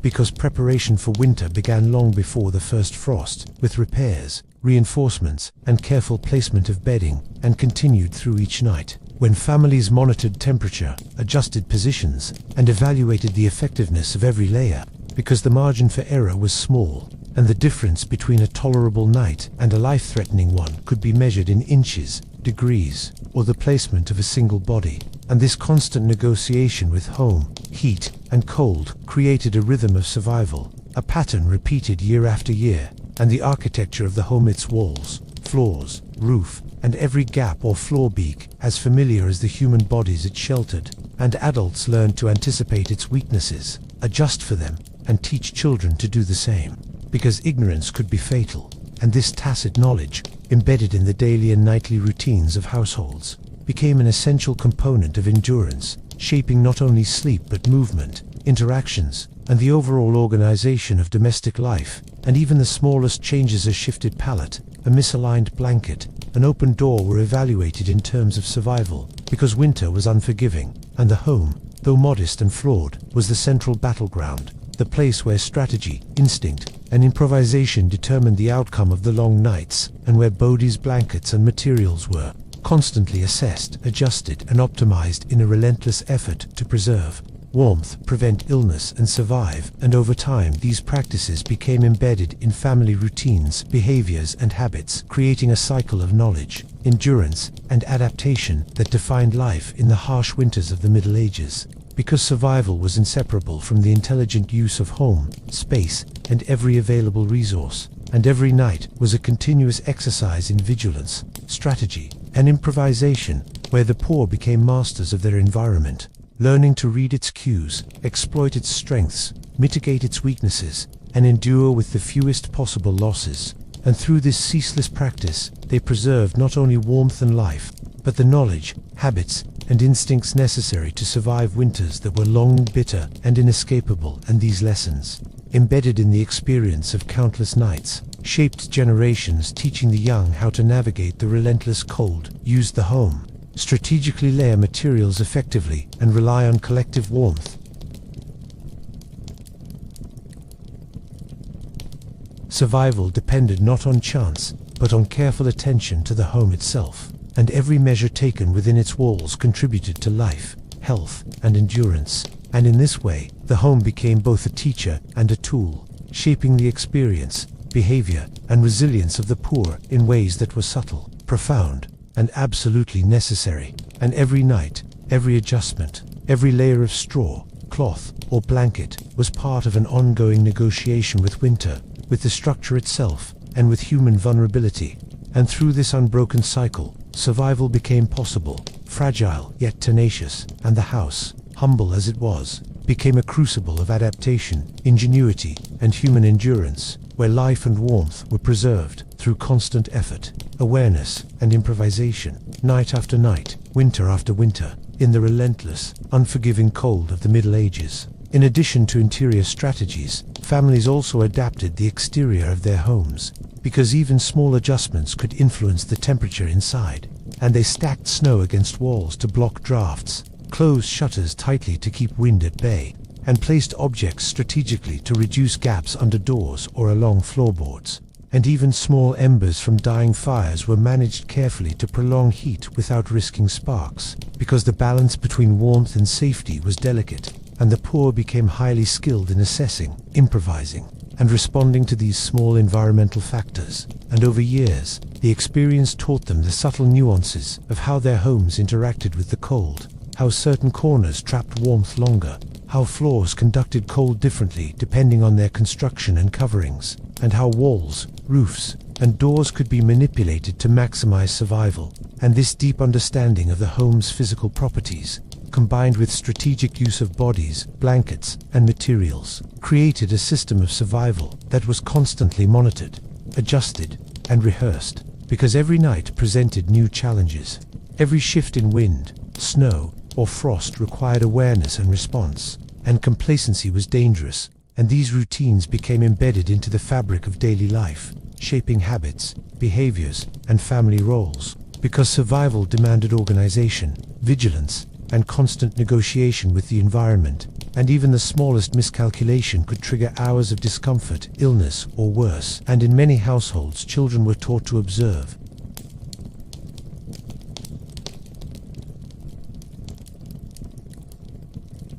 how to help redistribute blankets, clothing, or straw, because the household was a shared instrument of survival, and each member's actions directly influenced the well-being of the rest. And this awareness created a profound sense of interdependence, because in a small, poorly insulated home, number one could endure alone, and collective attention, cooperation, and instinctive action became essential. And even as the cold bit through thin walls and floors, the knowledge, improvisation, and careful management of resources allowed families to mitigate its effects, to preserve warmth, and to maintain health. And through repetition, these practices became instinctive, shaping not only the behavior of individuals but the social structure, routines, and culture of households, because survival was a continuous process, not a single act, and every night demanded effort, vigilance, and strategy, and homes, though modest, became arenas of ingenuity, observation, and adaptation, where every corner, object, and layer was part of a larger system designed to maximize the chance of enduring until morning. And through this, knowledge was passed across generations, because children who survived learned the techniques of warmth, retention, body positioning, and strategic layering, and they taught their own children in turn, perpetuating a cycle of survival skills, practical wisdom, and instinctive adaptation. And this cycle defined life in the harsh winters of the Middle Ages, because without it, illness, frostbite, and death were inevitable, and even the simplest homes, managed skillfully, could become lifelines, providing the minimal protection necessary to endure long nights. And these practices were ingrained, habitual, and invisible to outsiders, but vital to those who lived through them, shaping sleep, daily routines, movement, and the psychology of winter survival, because the constant awareness of vulnerability created a discipline of observation, anticipation, and careful action, and the cumulative effect of these repeated nights was resilience, ingenuity, and endurance, forged not in comfort, but in the relentless struggle against cold, damp, and exposure. And even as families huddled together, layered bedding, and pressed bodies against one another, they understood the importance of the home as an active participant in survival, requiring interaction, attention, and management. And every night became a rehearsal of technique, strategy, and instinct, where bodies, blankets, straw, and clothing were continuously adjusted to preserve warmth, mitigate exposure, and prevent illness. And over decades, generations internalized this knowledge, forming habits and instincts that guided life, shaped perceptions, and influenced behavior long after the first frost had passed, because the experience of cold nights in modest, poorly insulated homes was formative, and homes themselves, with all their imperfections, became teachers, tools, and arenas of endurance, shaping not only physical survival, but psychological resilience, family cohesion, and practical wisdom. And through this, the poor learned that survival was not passive, but an active, constant negotiation with environment, material, and human bodies, and that every layer, every corner, every adjustment mattered, and that the home, humble as it was, could transform the relentless bite of winter into a space where life, warmth, and health could be preserved, if approached with care, vigilance, and ingenuity. And through this continuous adaptation, people endured night after night, winter after winter, in the unforgiving cold of the Middle Ages, and the knowledge, instincts, and strategies honed through these nights became essential tools passed from parent to child, forming the foundation of human resilience, survival, and ingenuity in an era where comfort was scarce, danger was constant, and the home was both battlefield and sanctuary, shaping every night, every breath, and every act of endurance necessary to survive the long, bitter winters. Clothing was the most immediate defense against winter, and for the poor, it was both precious and insufficient, because fabric was expensive, garments were scarce, and every layer had to serve multiple purposes: warmth, protection, durability, and, sometimes, modesty. And from early childhood, people learned the importance of layering, because a single tunic or thin garment was hopeless against frost that penetrated walls, floors, and straw beds, and the cold found every exposed patch of skin, chilling muscles, stiffening joints, and sapping energy. And so families became experts in the arrangement of clothing, stacking whatever was available: woolen tunics over linen shifts, patched cloaks, fur scraps, and even hand-me-down garments from older siblings or neighbors, because every layer trapped warmth, slowed heat loss, and gave the body a fighting chance against the relentless winter. And layering was an art, learned through trial and error, passed down silently from parents to children, because understanding which combination of garments best preserved heat, which fabrics insulated effectively, and how to arrange folds, ties, and overlaps became essential knowledge for survival, and children were taught to tuck tunics tightly, to roll sleeves, to overlap skirts or trousers, and to press clothing against the body in ways that minimized gaps, because the smallest gap exposed skin to frostbite, and even a short exposure could have lasting consequences. And adults, too, carefully monitored clothing, checking children repeatedly through the night, adjusting layers, tucking collars, tightening belts, and ensuring that blankets and garments covered the most vulnerable points, because extremities, fingers, toes, ears, noses were the first to suffer, and hypothermia began at the periphery, creeping inward if not mitigated. And in addition to layering, the poor relied on improvisation, because new garments were rare and resources limited. And so every scrap of cloth, every piece of wool, and even discarded fabric became a potential source of warmth, fashioned into caps, mittens, wraps, or additional padding in beds, and animal hides, furs, and even feathers were pressed into service, because each extra layer, each insulating material, contributed to survival. And over time, families developed strategies to rotate garments, to keep dry clothing on hand if possible, and to combine layers in ways that preserved heat even during long, frigid nights. And these strategies were reinforced by experience.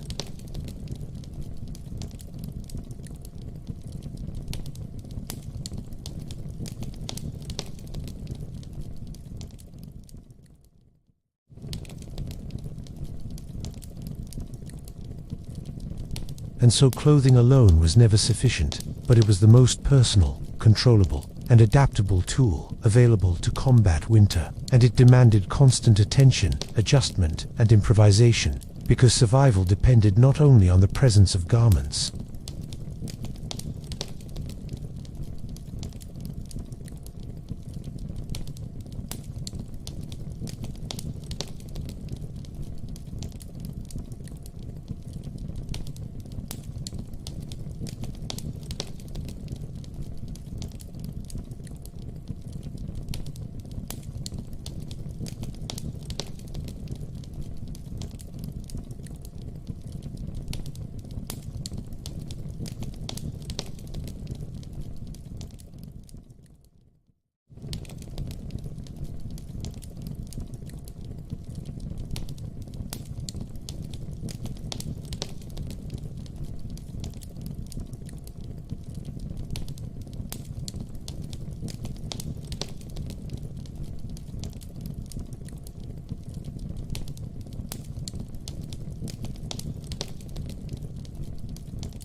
because even minor exposure could allow cold to penetrate and trigger shivering, numbness, or illness, and through repetition, these arrangements became habitual, internalized as part of the nightly rhythm, guiding who lay where, which limbs pressed together, how blankets were folded, and where improvised insulation was placed. And every night became a rehearsal of technique, strategy, and attention, because the margin for error was small, and survival demanded careful orchestration of bodies, garments, and materials. And even the youngest children learned these habits intuitively, absorbing through observation and experience the subtle adjustments required to preserve warmth, because instruction was often unnecessary when the consequences of inattention were immediate and tangible, and adults monitored constantly, checking extremities, repositioning blankets, tugging garments, and ensuring that every layer remained effective, and the work was never finished, because sleep brought shifts, blankets slipped, and drafts persisted,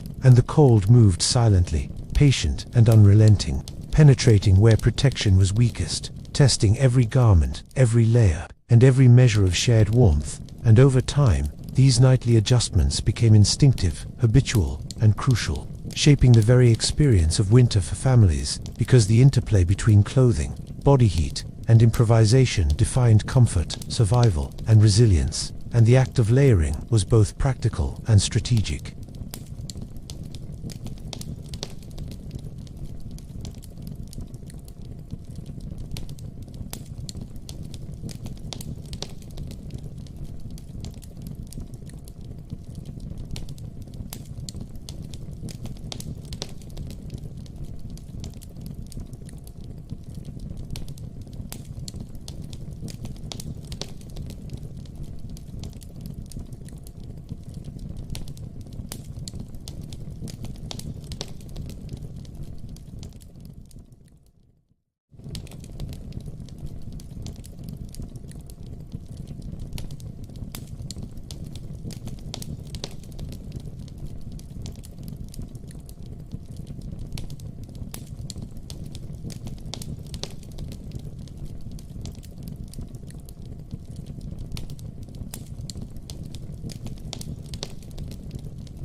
and even small lapses could initiate a chain reaction of shivering, fatigue, and illness. Because the body lost heat faster when garments were wet, and hypothermia could set in before dawn. And adults monitored children and elders carefully, checking extremities, adjusting clothing, shifting bodies, and replacing damp layers whenever possible, because attention to these details could prevent frostbite, fever, or exhaustion. And these nightly efforts became habitual, instinctive, and essential, and the knowledge of how to manage clothing, moisture, and body heat was transmitted silently through observation, practice, and repeated experience, because survival demanded skill, attention, and careful judgment, and children learned these lessons quickly, internalizing the importance of layering, pressing garments, adjusting positions, monitoring others, and improvising with available materials, because the cold was relentless, patient, and unforgiving, and every mistake had consequences, and the night was long, stretching hours into discomfort, fatigue, and the slow encroachment of frost. And yet, the poor endured, drawing on skill, ingenuity, and collective effort, because survival depended not on luck, but on careful orchestration of clothing, bodies, bedding, and environment. And even the simplest act, tucking a tunic, pressing a blanket, rotating a body, could significantly alter the outcome of the night. And over years, these skills became deeply ingrained, shaping behavior, habits, instincts, and family dynamics, because the survival of each member depended on the vigilance, skill, and cooperation of all. And the body itself became a tool, source of warmth, and monitor of temperature, responding instinctively to drafts, dampness, and exposure. And the interplay between clothing, body heat, and improvisation became a central narrative of survival, shaping experience, psychology, and daily routines, because preparation for winter began long before nightfall, with attention to garments, materials, household arrangements, and resources, and continued throughout the night as layers shifted, temperatures fluctuated, and vigilance was required to maintain warmth, prevent illness, and endure until dawn. And the night itself became a laboratory of survival, where families tested techniques, refined strategies, and taught the next generation the art of layering, pressing, adjusting, and improvising. And every success reinforced knowledge, resilience, and instinct, while every failure offered lessons, however painful, about the limits of material, the importance of vigilance, and the relentless nature of winter. And through this lived experience, generations of the poor internalized a profound understanding of how to protect the body, manage clothing, preserve warmth, and survive freezing nights. And these practices, repeated for decades, shaped entire households, behaviors, and cultures, because the knowledge of layering, shared heat, improvisation, and adjustment was essential for endurance, health, and survival. And over time, these strategies became instinctive, guiding sleep, movement, and interaction, because the cold demanded constant attention, and the smallest lapse could have immediate consequences. And even as exhaustion threatened, adults and children alike continued to monitor,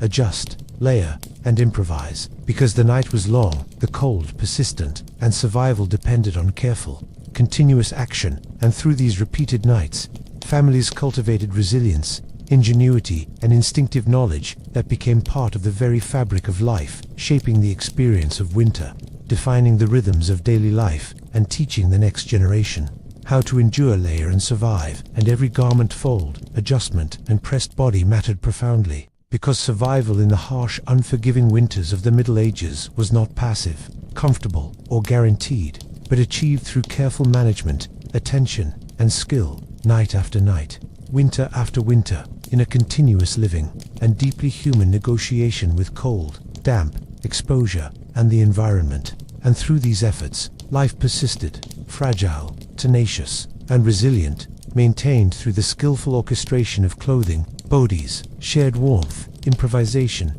and environmental awareness, in the unrelenting struggle for warmth, health, and survival that defined the experience of the poor during medieval winters. And in this struggle, they endured, persisted, and transmitted the knowledge, skills, and instincts necessary to survive the long, bitter nights that shaped the rhythm, behavior, and endurance of entire generations. Nighttime was the most dangerous period of winter, because darkness amplified the cold, and the hours stretched endlessly, testing endurance, patience, and vigilance. And for the poor, the night was not simply a time for rest, but a continuous exercise in survival, a period where every movement, adjustment, and observation mattered, because exposure to frost or damp could quickly lead to shivering, fatigue, and illness. And every family member, from the youngest child to the eldest adult, played a role in this nightly negotiation with the environment, because survival depended on collective effort, careful monitoring, and instinctive responses. And adults remained partially alert even as they tried to rest, listening for subtle sounds, monitoring shifts in temperature, and observing the positions of children, elders, and bedding, because any minor changer, blanket sliding, a body shifting, a draft slipping through a gap, could compromise warmth and trigger shivering or hypothermia. And the body itself responded to these conditions with shivers, constricted circulation, and increased fatigue, signaling danger. And families learned to interpret these signs, adjusting positions, layering garments, or repositioning bodies, because the night demanded constant attention, and small, precise interventions could make the difference between enduring until dawn or suffering through hours of exposure. And these routines became instinctive over time, because repeated experience taught children and adults how to anticipate the cold, how to respond to changes in body temperature, how to redistribute blankets, and how to press together for shared warmth. And even the placement of limbs, the curling of the body, or the rotation of sleepers on a straw pallet could alter the retention of heat and mitigate the risk of illness.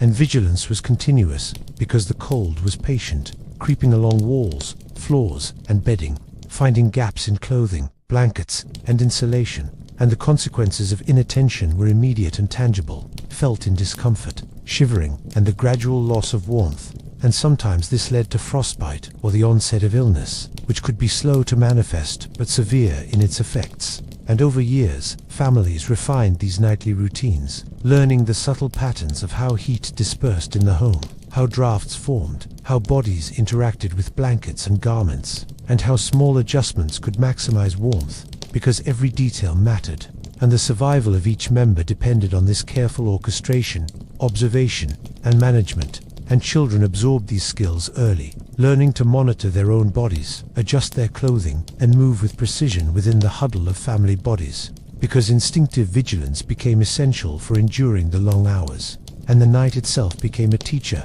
demonstrating where cold penetrated, how blankets and garments shifted, and how bodies could be used strategically to generate and conserve warmth. And this knowledge was not abstract, but immediate, embodied, and practiced nightly, because every night presented a test, and every night required careful attention to position, layering, and environmental conditions. And these practices created rhythms, rituals, and habits that structured sleep, movement, and interaction within the household, because vigilance, adjustment, and improvisation were inseparable from survival. And even subtle cues, like the sound of shifting straw, the creak of a wooden floor, or the movement of a blanket, were interpreted and acted upon instinctively, because failure to respond could allow cold to penetrate, initiating cycles of shivering, fatigue, and sickness. And over time, these routines became deeply ingrained, shaping not only sleep but broader aspects of daily life, because preparation for the night began well before dusk, with attention to bedding, clothing, household arrangements, and resources, and continued into the long hours of darkness as bodies shifted layers, slipped, and vigilance remained essential. And even small successes like keeping a child's toes warm, redistributing blankets, or adjusting a huddle to trap more heat were celebrated silently as victories in the ongoing struggle with winter. And every night, every adjustment, every repositioning reinforced knowledge, instincts, and skills that were vital for survival, because the cold did not relent, and the hours were long. And even in sleep, bodies remained partially alert, sensing drafts, temperature changes, and subtle movements that could compromise warmth. And through repetition, these practices became instinctive, forming a tacit curriculum of survival that guided behavior, awareness, and interaction, because the night demanded constant attention, and survival required skill, vigilance, and improvisation. And the poor developed this expertise, not through instruction, but through lived experience, observation, and practice, because each night presented immediate consequences for inattention, and the body, sensitive to cold, damp, and fatigue, became both a monitor and a participant in survival signaling danger, guiding adjustments and shaping routines. And the knowledge of these nightly practices was transmitted silently from parent to child, forming generational expertise in vigilance, layering, huddling, and the careful orchestration of clothing, bedding, bodies, and home space, because survival was inseparable from these skills. And the long hours of winter night became a crucible in which resilience, ingenuity, and endurance were forged, and every movement, adjustment, and intervention, no matter how small, contributed to the preservation of warmth, health, and life, because the stakes were immediate, tangible, and profound, and the night demanded mastery of the interplay between body, clothing, bedding, and environment. And through this mastery, families endured, repeated, and refined the routines that allowed survival, night after night, winter after winter, in the relentless, unforgiving conditions of the Middle Ages. The strategies of nighttime vigilance extended beyond the immediate household, because neighbors and community sometimes played indirect roles in survival. Through the sharing of knowledge, observation, and occasional material aid, and adults discussed what worked, what failed, and how best to layer garments, arrange bedding, and manage shared body heat, because the cumulative experience of multiple households became a source of wisdom, passed orally and through demonstration. And these communal exchanges reinforced individual expertise, because while survival was primarily local and household-based, insight into techniques, materials, and routines could spread, improving outcomes for all. And even small insights, like the optimal placement of blankets, the layering sequence for warmth, or how to position a child to maximize shared heat, were invaluable because nights were long conditions. Harsh and small adjustments had significant impact, and the poor became meticulous in observing, analyzing, and adjusting, because the consequences of inattention were immediate: shivering, fatigue, illness, and sometimes irreversible harm. And bodies themselves became instruments of detection, instinctively responding to drafts, moisture, temperature changes, and shifts in bedding or clothing, signaling danger before conscious awareness.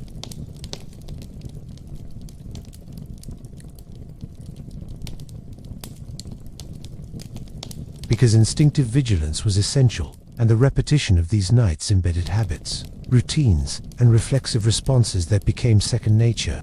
guiding sleep, movement, and interaction in ways both subtle and profound. And the night itself became a teacher, revealing weak points in bedding, clothing, and household structures, demonstrating how bodies, blankets, and garments could be arranged to trap heat, and showing the importance of constant attention, adjustment, and improvisation, because the cold was relentless, patient, and unforgiving, and even minor lapses could trigger shivering, numbness, and the gradual loss of warmth.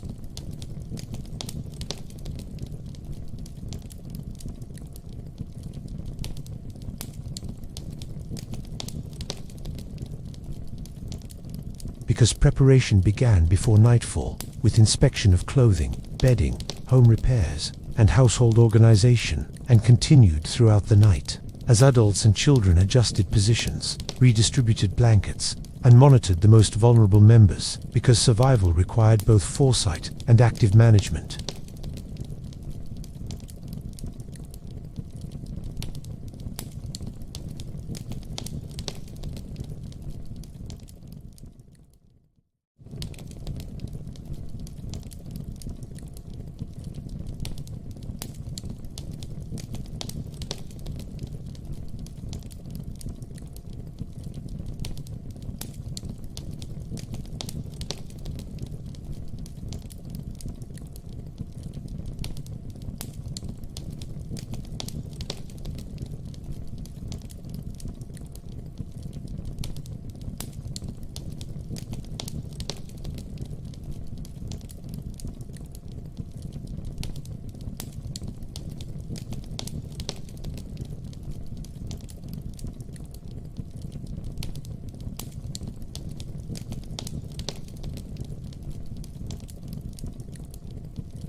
because survival depended on the precise orchestration of multiple variables, and the night itself became a crucible, testing endurance, skill, and attention, shaping experience, behavior, and the rhythms of life, because repeated exposure embedded knowledge, habit, and instinct that guided families through each winter.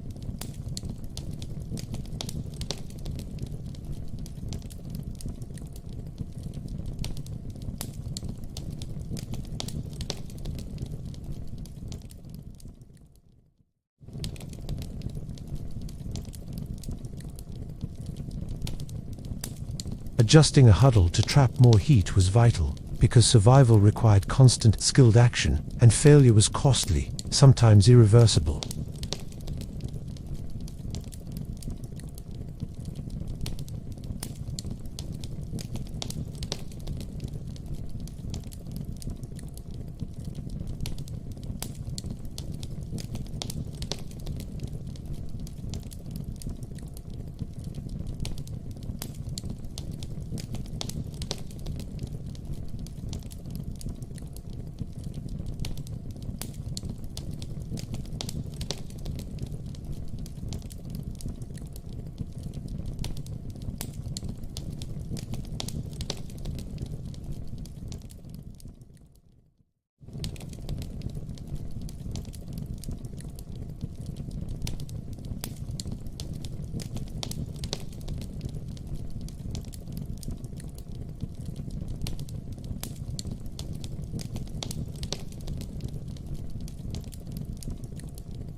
And in the unforgiving winters of medieval Europe, this knowledge, practiced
tangible and sometimes severe, and even minor miscalculations, due to little preparing meals too early or consuming food that did not provide sufficient warmth could compromise nighttime survival, amplifying shivering fatigue and vulnerability, and over time,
preserve warmth and sustain the body through the night. And these practices were honed over years, passed from parent to child, becoming instinctive, habitual, and deeply embedded in the rhythms of life.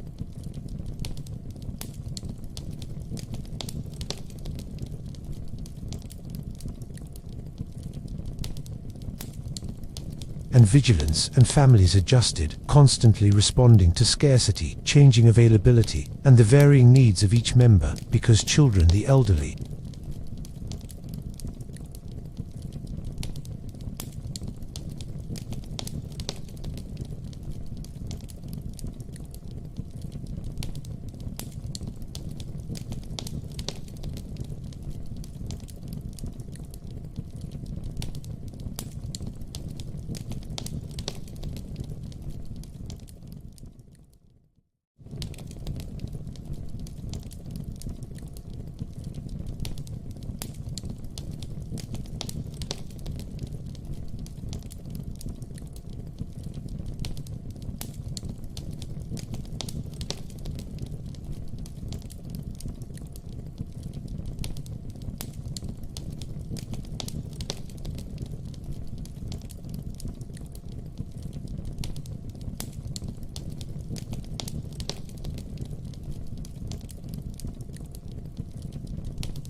because survival demanded ingenuity, discipline, and constant awareness. And through these repeated nights, the family internalized the delicate balance of nourishment,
cracks between boards or stones that allowed drafts to slip inside, and floors that were often dirt, stone, or packed clay, cold to the touch and relentlessly sucking warmth from bodies. And every household adapted in small but vital ways, using whatever materials were at hand to plug gaps, layer walls, and create a microclimate of relative warmth, because the cold outside was merciless, patient, and unforgiving, and even small lapses in shelter allowed frost to creep through, chilling blankets, garments, and the bodies of sleepers. And the hearth, when available, became the heart of survival, the source of warmth, light, and comfort. And families learned to orchestrate every element of their home to preserve heat, minimize drafts, and protect their most vulnerable members. Because failure could mean shivering, restless nights, illness, or worse. And the act of building and maintaining shelter became an ongoing task. Because materials wore down, thatch sagged, gaps widened, and moisture seeped in, requiring constant vigilance, repair, and improvisation. And adults learned to position beds, pallets, and blankets strategically, away from drafts, near residual warmth, and close to other bodies. Because even slight adjustments could improve insulation, reduce heat loss, and enhance the capacity to endure. And children observed and participated in these adjustments, learning how to recognize cold spots, how to adjust bedding, and how to use their bodies to block drafts, because instinctive knowledge was essential for survival. And families improvised constantly, using extra blankets, straw, rags, and even furniture to create barriers, insulate walls, or elevate sleeping surfaces from cold floors. Because the combination of layered bedding, huddling, and careful use of limited heat sources amplified the effect of the shelter. And the hearth, though often small and inefficient, was tended continuously, because embers could be banked to provide warmth through the night, wood rationed carefully, and every spark and flame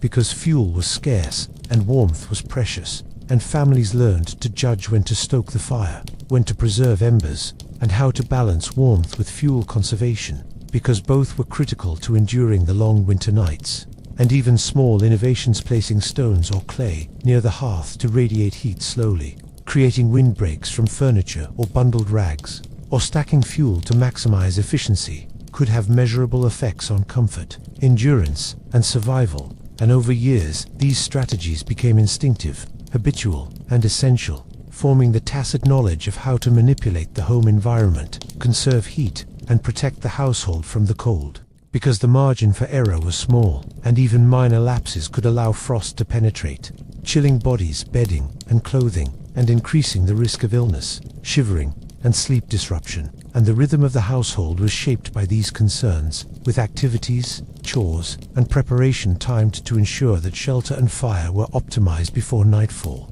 Because preparation was inseparable from survival, and the night itself was an ongoing challenge, as temperatures dropped, wind howled, and the body's heat slowly dissipated through clothing, bedding, and insufficient shelter. And families continuously monitored conditions, adjusting layers, repositioning sleepers, adding insulation, and tending the hearth to preserve warmth, because vigilance, skill, and improvisation were essential. And the home became both a physical and psychological fortress, where small adjustments, careful observation, and strategic action determined comfort, endurance, and survival. And children absorbed these lessons through participation, observation, and repetition, learning how to arrange bedding, monitor drafts, conserve fuel, and respond instinctively to signs of cold. Because instinctive awareness was crucial for enduring the night, and the act of survival extended beyond the physical, encompassing attention, judgment, and strategic thinking. Because poor households were constantly negotiating limited resources,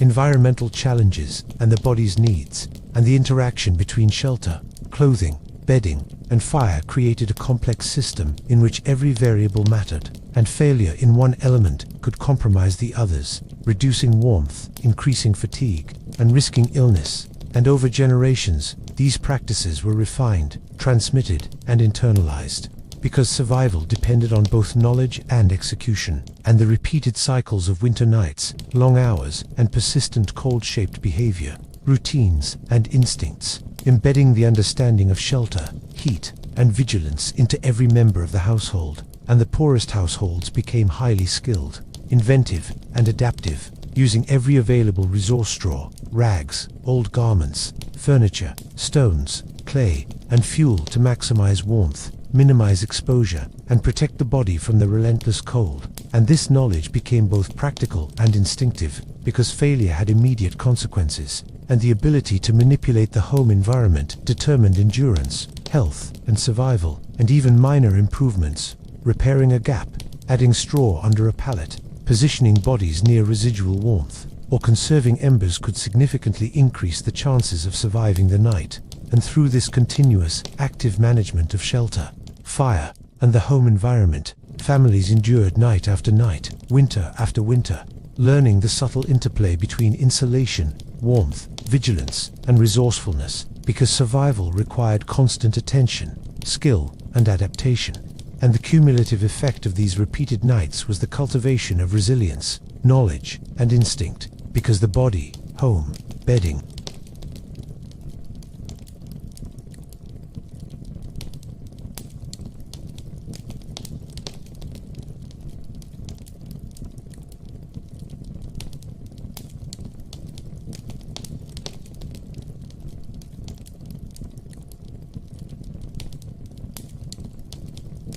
and through this daily, nightly, and generational practice, households developed the expertise, ingenuity, and endurance necessary to navigate freezing nights, conserve warmth, and protect their most vulnerable members, passing this essential knowledge silently from parent to child, night after night, season after season, embedding the rhythm of vigilance, adjustment, and survival into the very fabric of daily life, because the home, though simple and often inadequate, became the crucible of winter survival, a space where skill, improvisation, attention, and care determined life, warmth, and endurance, and where the relentless cold was confronted with ingenuity, coordination, and the shared effort of the family, shaping behavior, instincts, and experience in ways that define survival, resilience, and the human capacity to endure the harsh, unforgiving winters of the medieval world. In addition to basic structural adaptations, families developed complex routines around the hearth, because fire was both fragile and essential,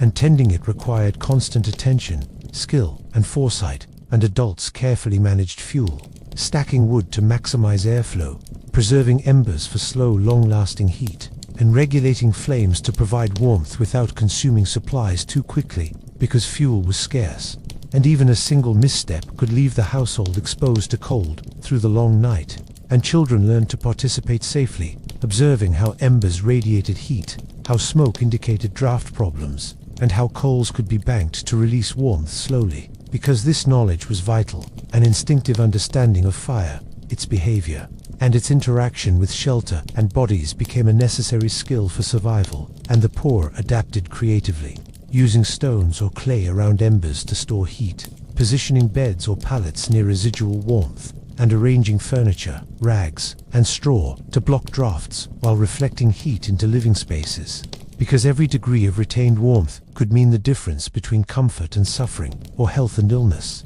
and even small improvisations, tucking rags into gaps,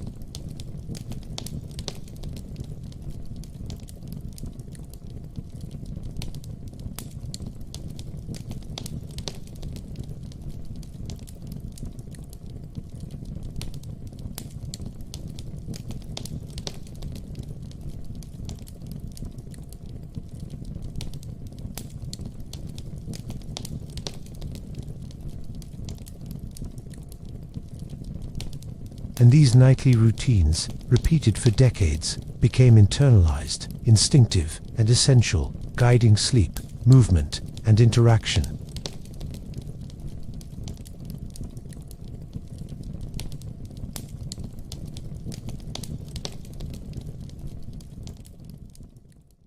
And the home itself became a living system, where clothing, bedding, bodies, hearth, walls, floors, and improvisation all interacted, because each variable influenced the others, and survival required constant adjustment, observation, and skill, and adults coordinated every element with care, ensuring that the most vulnerable children, the elderly, the sick were positioned strategically, received extra layers, and were monitored continuously, because their survival was critical, and even small improvements in their environment, an extra blanket, proximity to residual heat, or additional insulation could significantly increase their chances of enduring the night. And the youngest members absorbed these practices, silently learning to press together, adjust garments, huddle strategically, and observe the patterns of warmth, because instinctive knowledge was essential, and survival was both a learned skill and a constant performance repeated night after night, winter after winter, because every night presented a test,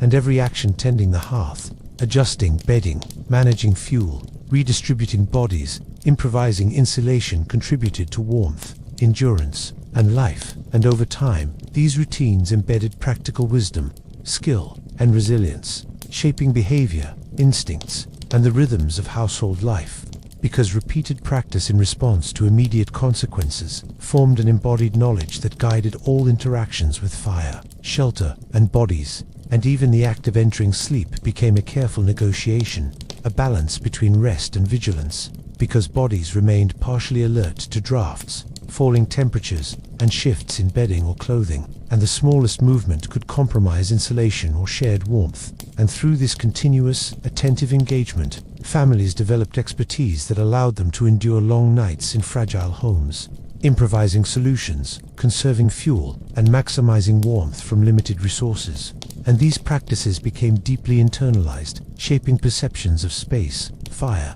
and warmth. Because survival required both immediate action and long-term understanding, and the poor became masters of the subtle interplay between environmental conditions, human physiology,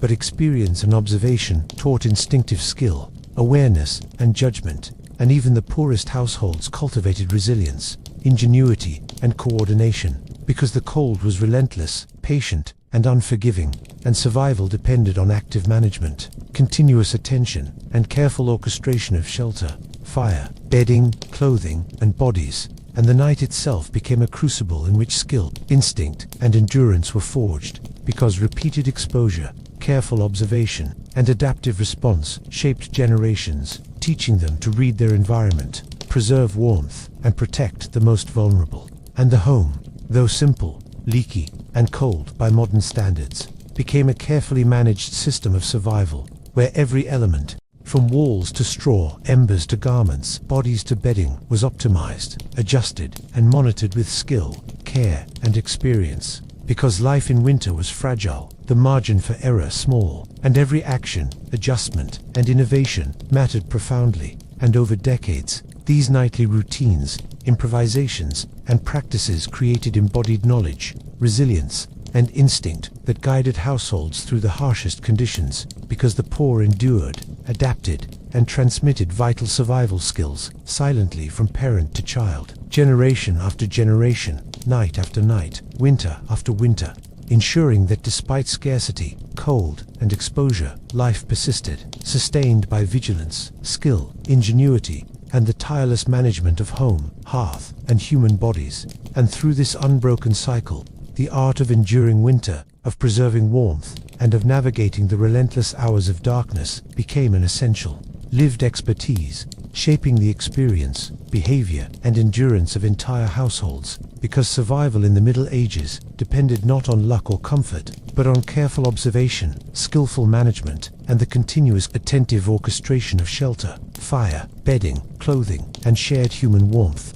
And through these repeated practices, families endured the bitterest nights, maintained life, and cultivated resilience, tenacity, and knowledge that defined the lived experience of winter, forming the hidden foundation upon which survival, health, and human endurance depended. And in this tireless, meticulous, and deeply human effort, life persisted, fragile, tenacious, and resilient, guided by instinct, skill, and the unbroken rhythm of vigilance, adjustment, and survival in the harsh, unforgiving winters of the medieval world. The final stage of survival during the harshest winters of the Middle Ages was not simply about enduring the cold, but about the complex, continuous interplay of all elements that had been developed over centuries of necessity because the poor had to integrate clothing, bedding, shelter, fire, food, and energy management into a seamless system of life-sustaining routines, and the rhythm of these practices became instinctive, habitual, and deeply ingrained in daily existence, shaping not only behavior but perception,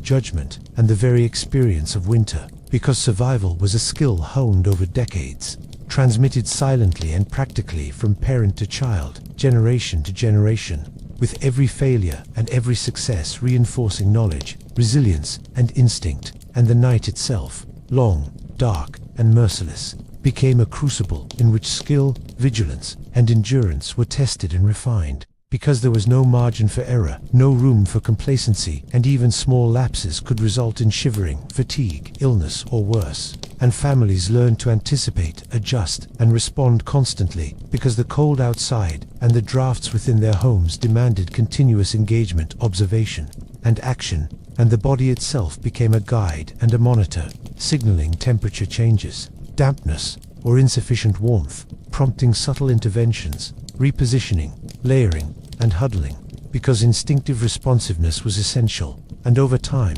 these nightly practices embedded an embodied understanding of survival, where every movement, every adjustment, and every improvised solution contributed to life, warmth, and health. And the poor developed a mastery of improvisation, using whatever was at handstrop: rags, old garments, furniture, stones, clay, embers, to optimize the home environment, trap heat, block drafts, and protect vulnerable members, because ingenuity was as critical as endurance. And the repetition of these strategies created a deep internalized expertise that guided the household through every winter. And this expertise was holistic, because clothing could only do so much. Without bedding required layering and huddling to be effective, and both depended on the careful management of fire, shelter, and energy from food and drink. And families became acutely aware of the interdependence of every element, because failure in one area compromised the others. And over decades, this intimate understanding became instinctive, shaping habits, attention, and behavior in subtle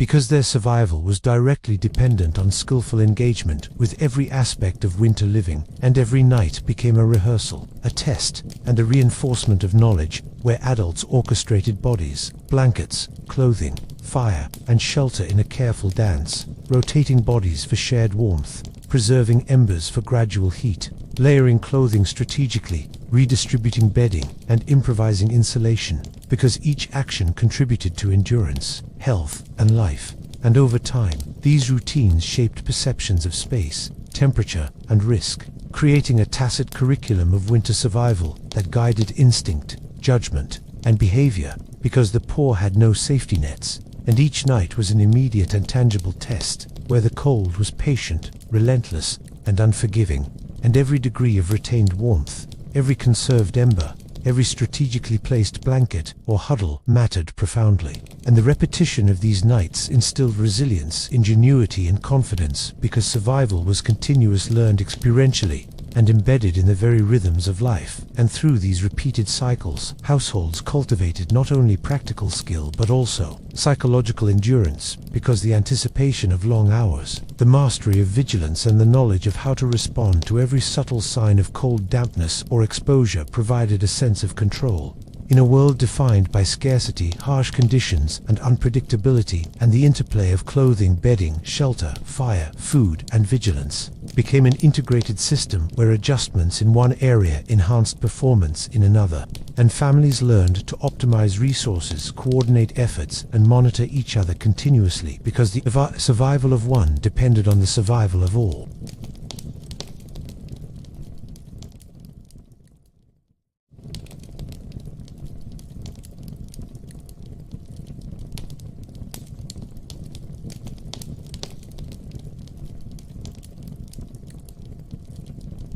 Because the cumulative knowledge of repeated winters ensured that children became adept at huddling, layering, monitoring body heat, tending fire, and improvising shelter, internalizing these lessons as instinctive skill, judgment, and awareness. And the long, bitter nights became both teacher and test, shaping perception, coordination, and instinct, because survival was inseparable from experience, practice, and attentive management. And the household became a carefully orchestrated system of interdependent variables, where bodies, clothing, bedding, shelter,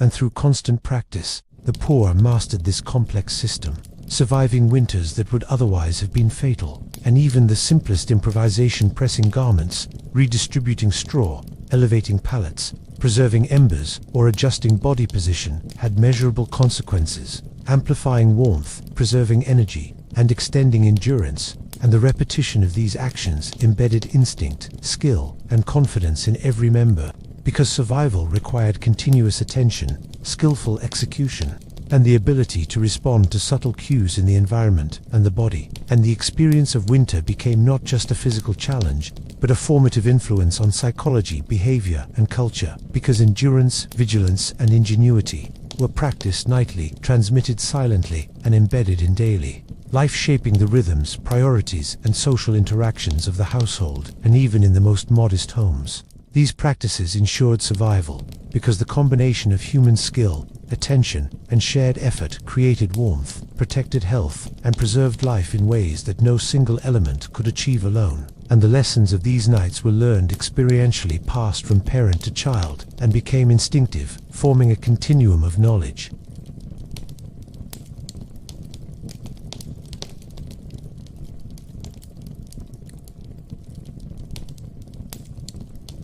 Improvising, insulation contributed directly to survival, health, and endurance. And through these repeated nights, households cultivated not only practical skill, but also emotional resilience, confidence, and trust in one another, because cooperation, vigilance, and careful observation were inseparable from survival. And even small successes, keeping a child warm, conserving fuel, maintaining residual heat, or optimizing bedding arrangements, reinforced knowledge, skill, and instinct, creating a sense of mastery in an otherwise harsh and unforgiving world. And this mastery became part of the identity, culture, and lived experience of the poor, because enduring winter was not passive, but active, requiring constant attention, judgment, improvisation, and coordination. And over time, this knowledge and skill formed a hidden legacy, transmitted silently across generations, because survival was inseparable from experience. And through these repeated cycles of preparation, vigilance, adjustment, and endurance,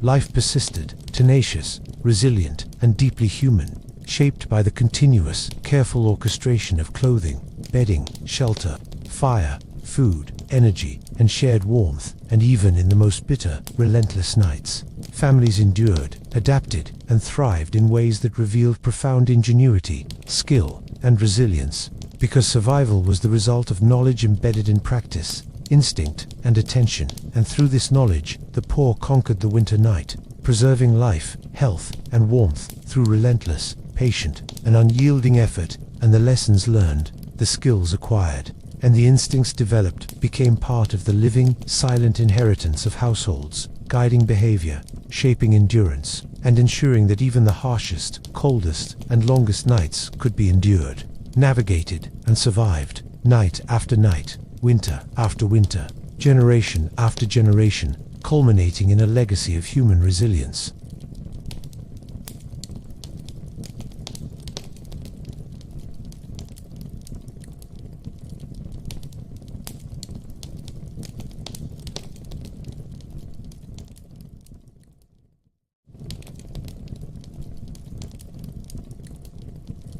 Preserving warmth, life, and hope through the darkest, coldest hours, and leaving a hidden history of survival that underpins the lived experience of medieval winters. A legacy of knowledge, skill, and resilience passed silently, embodied in instinct, practice, and shared memory, shaping the survival, endurance, and character of generations who faced the unforgiving cold with courage, resourcefulness, and unwavering determination. Good night, traveler. May the long hours of darkness be gentle on you. May warmth find its way to your bones, and may your dreams be soft and untroubled. Rest well, letting the quiet of the night carry you far from cold and hardship, into peace, comfort, and the slow unfolding of morning light. Sleep deeply, and wake renewed, ready to face a new day with strength and calm. Sweet dreams, and safe travels through the hours of night.